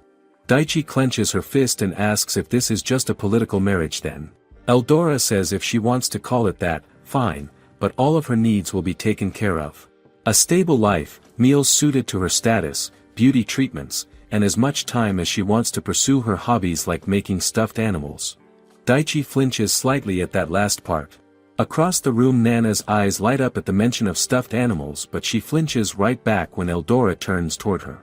Eldora tells her that while she appreciates her hard work, she and Daichi are the pair getting married. Nana and Lilia may as well start preparing for their next mission. Daichi snaps and shouts at Eldora, asking why everything that comes out of her mouth is so rude. She is fairly certain Lilium heard about all of this too. Absolutely certain of it. After that, Daichi walks out into the corridor on her own. She was so wound up last night that she barely slept. As she moves through the hall, she catches two maids whispering nearby. One of them is saying there is going to be a royal wedding and that it has always seemed like the second princess would be the next queen anyway. The other disagrees and says the first princess has been quite active lately and has not had a single magic surge either. The first maid shushes her and asks if she is not one of the second princess's supporters, wondering whether the hierarchy is already settled in the factions. She muses that backing the first princess now might earn her a favorable appointment down the line. Daichi stares at them, thinking things are getting wild fast. Then they notice her. They rush over excitedly, saying they heard about the wedding. A group of mages nearby joins in immediately, declaring they are backing the first princess and saying they are looking forward to her wedding ceremony. Daichi stands in the middle of it all and thinks that things have gotten genuinely complicated with everyone's agendas pulling in different directions. But thinking back to when she first arrived, so many more people are paying attention to Lilium now. That much at least feels like a good thing. It seems like she has been useful to the princess after all. She slips away to the royal library and picks up a book, searching for anything about weddings between saints and princesses. She finds a relevant section and reads about the cherry fruit. As she looks at an illustration, her eyes go wide because it is the same cherry from her world. The text explains that it was grown from seeds preserved by the very first saint and has been used in royal wedding ceremonies between princesses and saints ever since. It also notes that not every saint has necessarily married into the royal family. Daichi stares at that line. Then a voice calls out from behind her and she turns. Lilium is standing there with a smile, saying there she is. Daichi stumbles over her words and says she heard about the wedding, her face going warm. Lilium calls her by name and says that as she mentioned before, she does want to marry her, but she has no desire to force her. She asks with a quiet smile whether it is truly unacceptable to her. Before the sentence is even finished, Nana stands up and says she does not think it is unacceptable at all. Lilium stares at her in surprise. Nana's face immediately goes red. Lilium looks between them, genuinely uncertain what Nana means by that. Nana is equally thrown by her own words. She thinks to herself that she spent so much time turning it over back in the village but could never quite get her thoughts straight. The way people here view marriage is so different from what she grew up with, and it kept tripping her up. She tells herself that is not what matters right now though. She looks at Lilium and thinks about how the princess helped her move past the things that used to frighten her. Whether she was the one leaning on her or the other way around, she never once minded it when it was Lilium. This woman has been her guiding light from the very beginning. She looks at her and wonders quietly whether she can really spend the rest of her life as her partner. Whether she truly loves her in that way. The answer is still forming somewhere inside her when Lilium reaches over and takes her hand gently, calling her name. Her eyes go wide. Lilium asks softly whether it is alright if she lets her hopes rise a little. The moment hangs quietly between them. Then the library door swings open and Daichi comes in with Eldora right behind her, mid-argument. Daichi is telling Eldora that this is exactly why she needs to talk things through before making decisions like this. Then they both notice Nana and Lilium and stop. Eldora looks at her sister and says she did not realize they were here and that she also came to find a book. Nana watches the whole scene and thinks to herself that with Eldora in the picture the marriage competition has gotten even more intense. Eldora turns to Lulliam and remarks that she looked quite unsettled when she heard the Queen's decree. She asks whether she is not pleased with the decision. Lulliam tells her it is not that. She simply had not yet heard how Nana felt about it. Daichi jumps in immediately and says exactly, that is the right way to go about things. She points at Eldora and says she always charges ahead on her own and that at this rate her marriage is going to fall apart before it even starts. She then adds under her breath that not that she is on board with the wedding or anything. Then a woman steps into the room. She announces that she cannot imagine anyone more suited to the throne than Eldora and Daichi. Nana looks at her, puzzled, and asks who she is. The woman introduces herself as Yulia, second in command of the royal mages and Eldora's companion on her missions. She says it is an honor to meet them. Nana blinks. Then Yulia turns to Eldora and apologizes for the interruption, saying she has something she would like to discuss if she may. Eldora tells Lulliam they will take their leave. Before going, Yulia turns and fixes her gaze on Nana for a long quiet moment. Nana stares back, unsure what to make of it. Out in the corridor, Eldora, Daichi, and Yulia walk together. Eldora asks Yulia what that was about. Yulia says it concerns their path toward the throne. She explains that Eldora's supporters have decided to hold a mobilization rally to strengthen their position and would be honored if Eldora would attend to energize the participants. She adds that they can also pull in several nobles and guild leaders to secure more votes and arrange for bards to sing her praises. She says the first princess is gaining ground on her own. Eldora stops her. She sighs and says this matter was decided by the queen herself and asks whether Yulia is suggesting Her Majesty would accept an outcome built on dishonesty. Yulia goes still. Eldora says there is no need for underhanded tactics. She will win without resorting to them. She then asks whether Yulia genuinely believes she has no chance at victory on her own merit, whether she truly thinks so little of her. Yulia flinches and drops to her knees immediately, apologizing and saying she meant no disrespect whatsoever. Eldora looks at her and tells her plainly not to interfere needlessly. She asks if she understands. Yulia grips the fabric of her robe and says yes through her teeth. Daichi watches the whole exchange from a step behind, taking it all in quietly.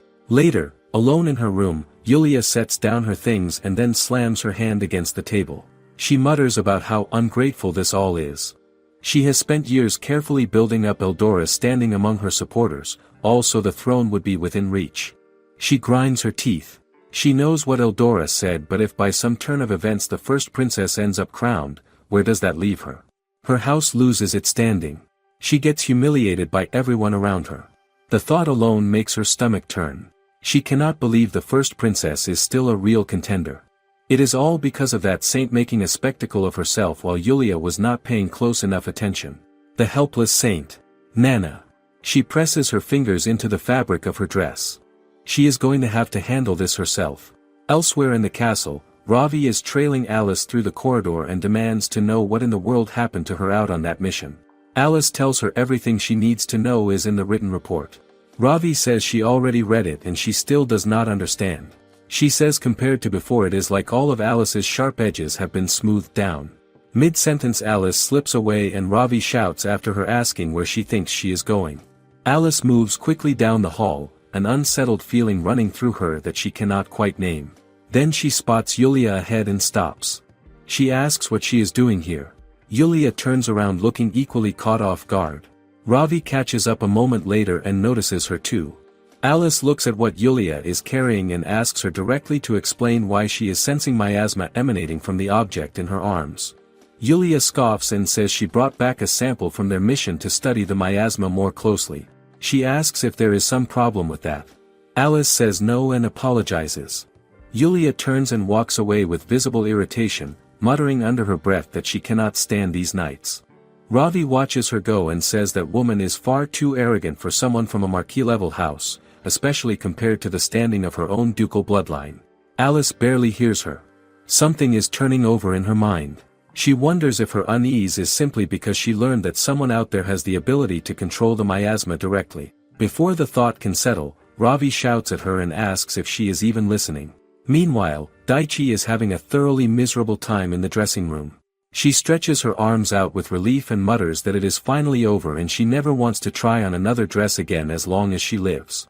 She wonders whether Nana is being put through all of this too. Then she notices Eldora standing at the window, completely lost in thought. Daichi steps over and asks what she is staring at. She follows her line of sight and sees Lilium and Nana outside together. She asks Eldora if she was watching Nana. Eldora snaps and asks what is wrong with that.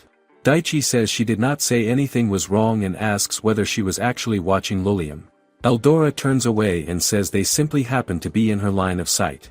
Daichi looks at her and asks why she wants to push past her own sister and claim the throne so badly. Eldora looks back at her and asks what kind of foolish question that is.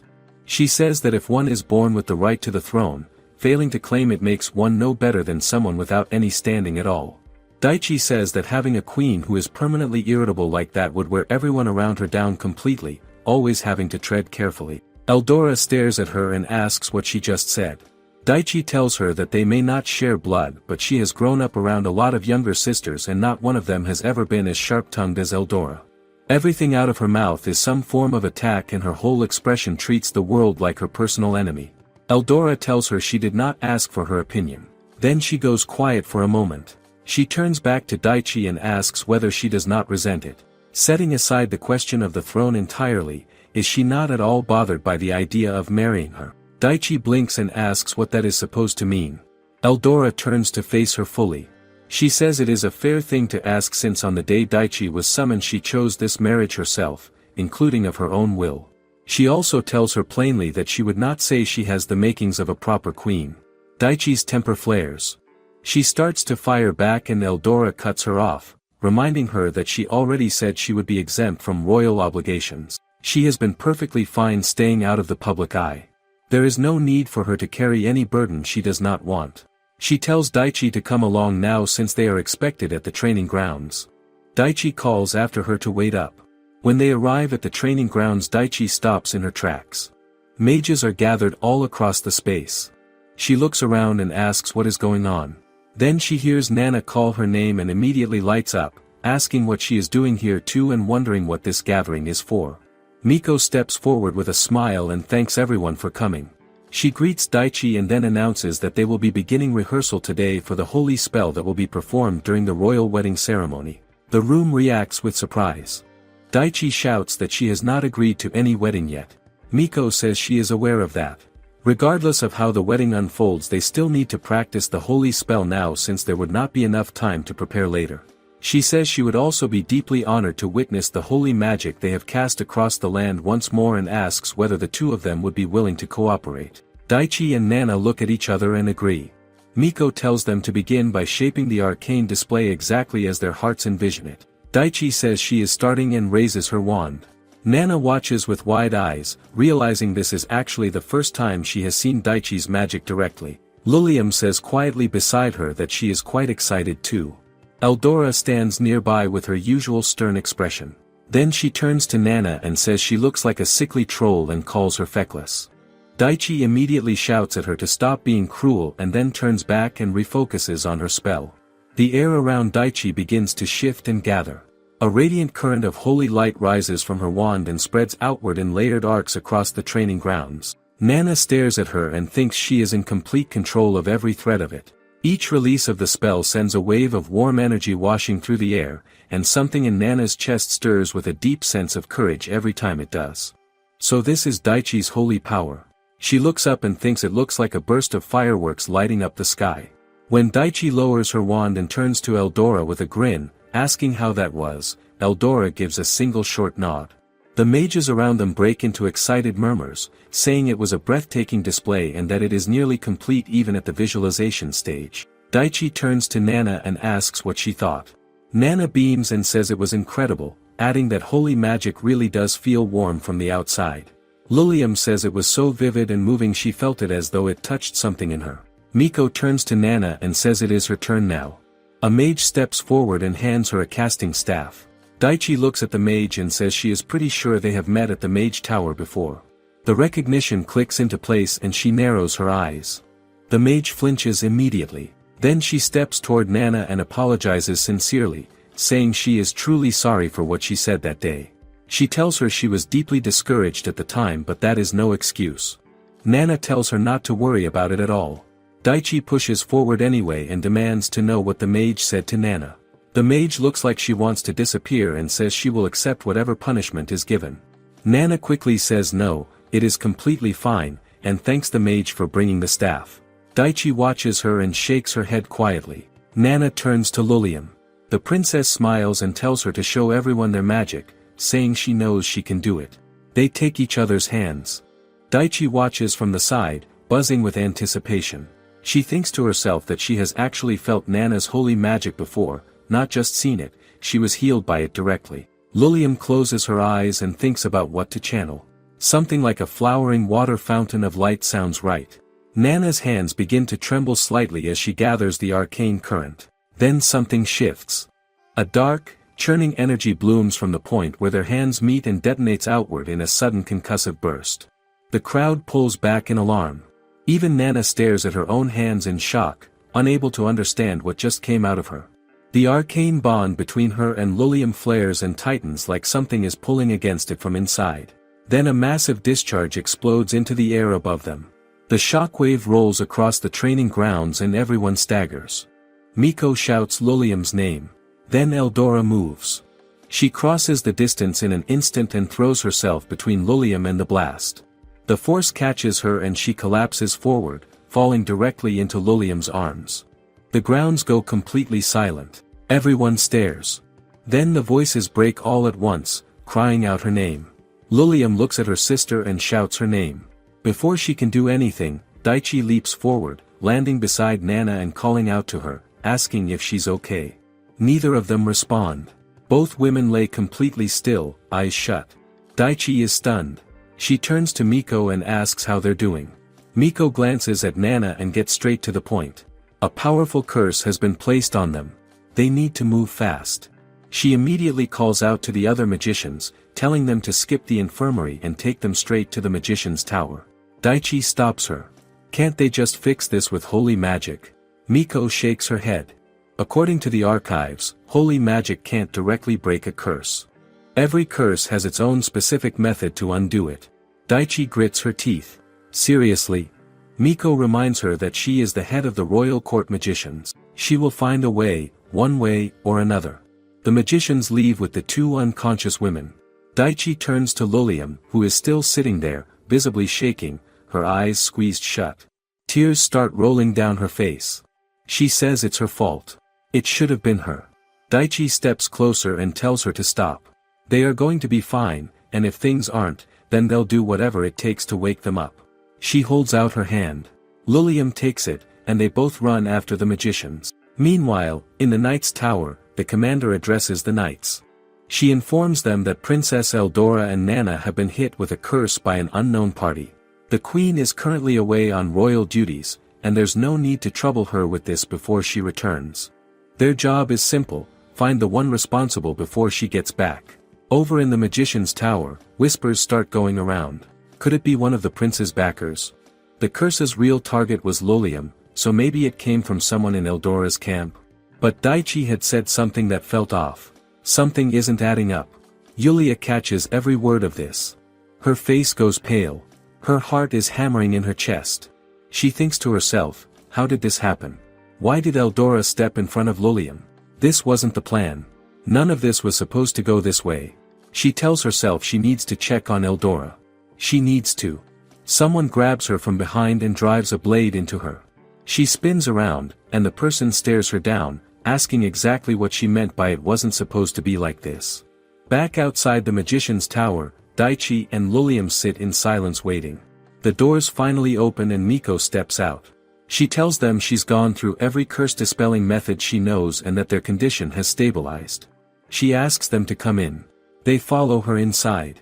Daichi immediately asks if they're okay. Miko nods. They're stable for now. After examining the staff, they figured out how the curse worked. It was designed to activate the moment magic was channeled through it. It targets both the user of the staff and anyone with the same magical energy tied to it. In short, the curse was aimed directly at Nana and Lilium. The good news is that it isn't life-threatening. The bad news is that it puts a heavy strain on both the body and the magic reserves, which is why neither of them can wake up. The curse itself has been cleared, but as for waking them, Miko doesn't know how to do that. Holy magic doesn't seem to be reaching them, and since elven magic is involved, there's a lot they still don't fully understand. She apologizes for that. Daichi blinks. Elven magic? Miko explains, it's the ancient magic that elves specialize in. That's exactly why she was brought in, because elven magic is still largely unstudied. She admits the curse was more complex than anything she's dealt with before and she hasn't been as much help as she'd like. Lilium tells her it's alright and thanks her for being there. Miko looks genuinely touched. She says it's an honor. Daichi sits beside Eldora and takes her hand. She thinks out loud, going over what Miko said. She figures that if the curse is already gone, she should just be able to pour holy magic straight into her and get her up. She tries it. Nothing happens. She stares at Eldora and tells her to just wake up already. She squeezes her hand and keeps trying. By nightfall, she's still at it, tired, frustrated, and letting out the longest sigh known to mankind. Lilium comes over with tea and tells her to take a break. Daichi accepts the cup and then floats an idea. What if Lilium tried lending her some of her own magic? She reaches over and takes Lilium's hand, thinking maybe a stronger healing spell could work if they combined their energy. She tries it. No luck. She can't draw any magic from her at all. Lilium watches her for a moment, then quietly stands up. She says Daichi is right, they can't just sit here. She reaches into her things and pulls out a book. Daichi gives it a look. What's that? Lilium explains that it's a collection of past saints' experiences, one of the most important texts they have. She opens it and asks Daichi to look at a particular passage. It says that when a spell is cast by someone who truly knows and cares deeply for the person they're healing, the spell becomes far more stable and effective. Daichi stares at the page. She asks what exactly Lilium means by love. Lilium says that given the situation, they should try everything. Daichi grins a little, asking if she means the whole fairy tale, wake her with a kiss kind of thing. Lilium laughs softly. Not quite. She actually wants to tell Daichi more about her sisters, if she's willing to listen. Daichi says of course. Lilium starts with Eldora. She says that even as a child, Eldora was never really the quiet, go-along type. She said exactly what was on her mind and got herself into trouble for it more times than she could count. She shares a memory, Eldora wearing a flower crown as a little girl. Lilium had told her it suited her. Eldora immediately snapped back that it didn't, saying something like that belonged on an airhead like her instead. Back then, they spent all their time together. But once their magic training started, they were pushed into their separate roles and expected to just grow up and follow the path set out for them. Then one day Eldora looked at her and said that doing everything she was told was pathetic, and that if Lilium was going to keep it up, then she was going to go ahead and take the throne herself. Lilium admits she first thought Eldora was angry at her, demanding power. But she was wrong. Eldora had always been looking out for her, just in her own strange way. She tells Daichi that it might not be the easiest thing to see, but Eldora is genuinely kind. Daichi just looks completely floored by this information. Lilium continues. She says she hasn't always treated Eldora fairly, but she also believes Eldora has carried just as much weight as she has. The castle sits at the center of too many competing interests and schemes. Whether they like it or not, the people around them act on their own agendas. Things neither of them ever wanted get done anyway, all in the name of supporting the second princess. That's exactly why she's sure. A knock at the door cuts her off. Miko steps in and tells both of them that a suspect has been found. Miko leads them both down to the jail and assures them not to worry, there's a barrier spell in place that will keep them hidden from sight. As they step inside, Daichi's eyes go wide. She stares ahead, completely thrown off. It's Yulia. Alice is already in the middle of interrogating her. Yulia is shouting that it wasn't her, then catches herself and admits that yes, she did curse the staff, but only because Nana was a threat to Eldora's path to the throne. Alice calls her a fool. Yulia keeps going, her voice cracking as she insists that all she did was place a charm that would make it impossible for Nana to cast spells during the training session. Nothing more than that. Not that curse. And she absolutely did not add anything that would target anyone other than Nana. She never did anything to go after the princesses. She begs them to believe her and look into it themselves. Alice doesn't flinch. She tells her plainly that regardless of her intentions, she acted with malice toward the royal family and toward a saint who carries the hope of this country. She should prepare herself for what comes next. Lilium takes it all in quietly, then turns and walks out. Daichi follows close behind, but her feet catch and she stumbles. Lilium turns around and asks if she's alright. Daichi waves it off, saying it's just a lot to take in. She looks at Lilium and thinks out loud, Yulia was Eldora's person, and Eldora had told her directly not to interfere needlessly. Yulia heard that order and still did what she did. Daichi wonders just how many times Eldora has had to deal with something like this, people around her causing damage in her name without her asking for any of it. That thought hits her like a wall. Her eyes go wide and she shoves the door open and walks straight into the room where Eldora is lying still. She stands there looking at her, putting it all together out loud. Was this why Eldora wanted to become queen? To stop things like this from happening? To keep the people around her from suffering on her behalf? And then there's the way she acts, like she couldn't care less about Lilium, and yet she threw herself in front of her without a second thought. On top of that, she'd been keeping herself out of the public eye, not taking on any role she didn't have to, and Daichi starts to wonder if that was her way of protecting Lilium too. Her eyes start to blur. She looks down at Eldora and asks out loud if she's right. She slams her hand onto the blanket and tells her to answer her because she wants to hear it from her own mouth. She grits her teeth, muttering that after everything, after dragging her through all of this, she doesn't get to just lie there playing Sleeping Beauty. She grabs Eldora and pulls her closer, telling her not to pull this on her. Lilium stands in the doorway, mouth open, completely frozen. And then without thinking, Daichi kisses Eldora. A strange light blooms and ripples out across the both of them, filling the whole room. And that concludes today's video. I hope you all enjoyed it. As always, thank God for another day.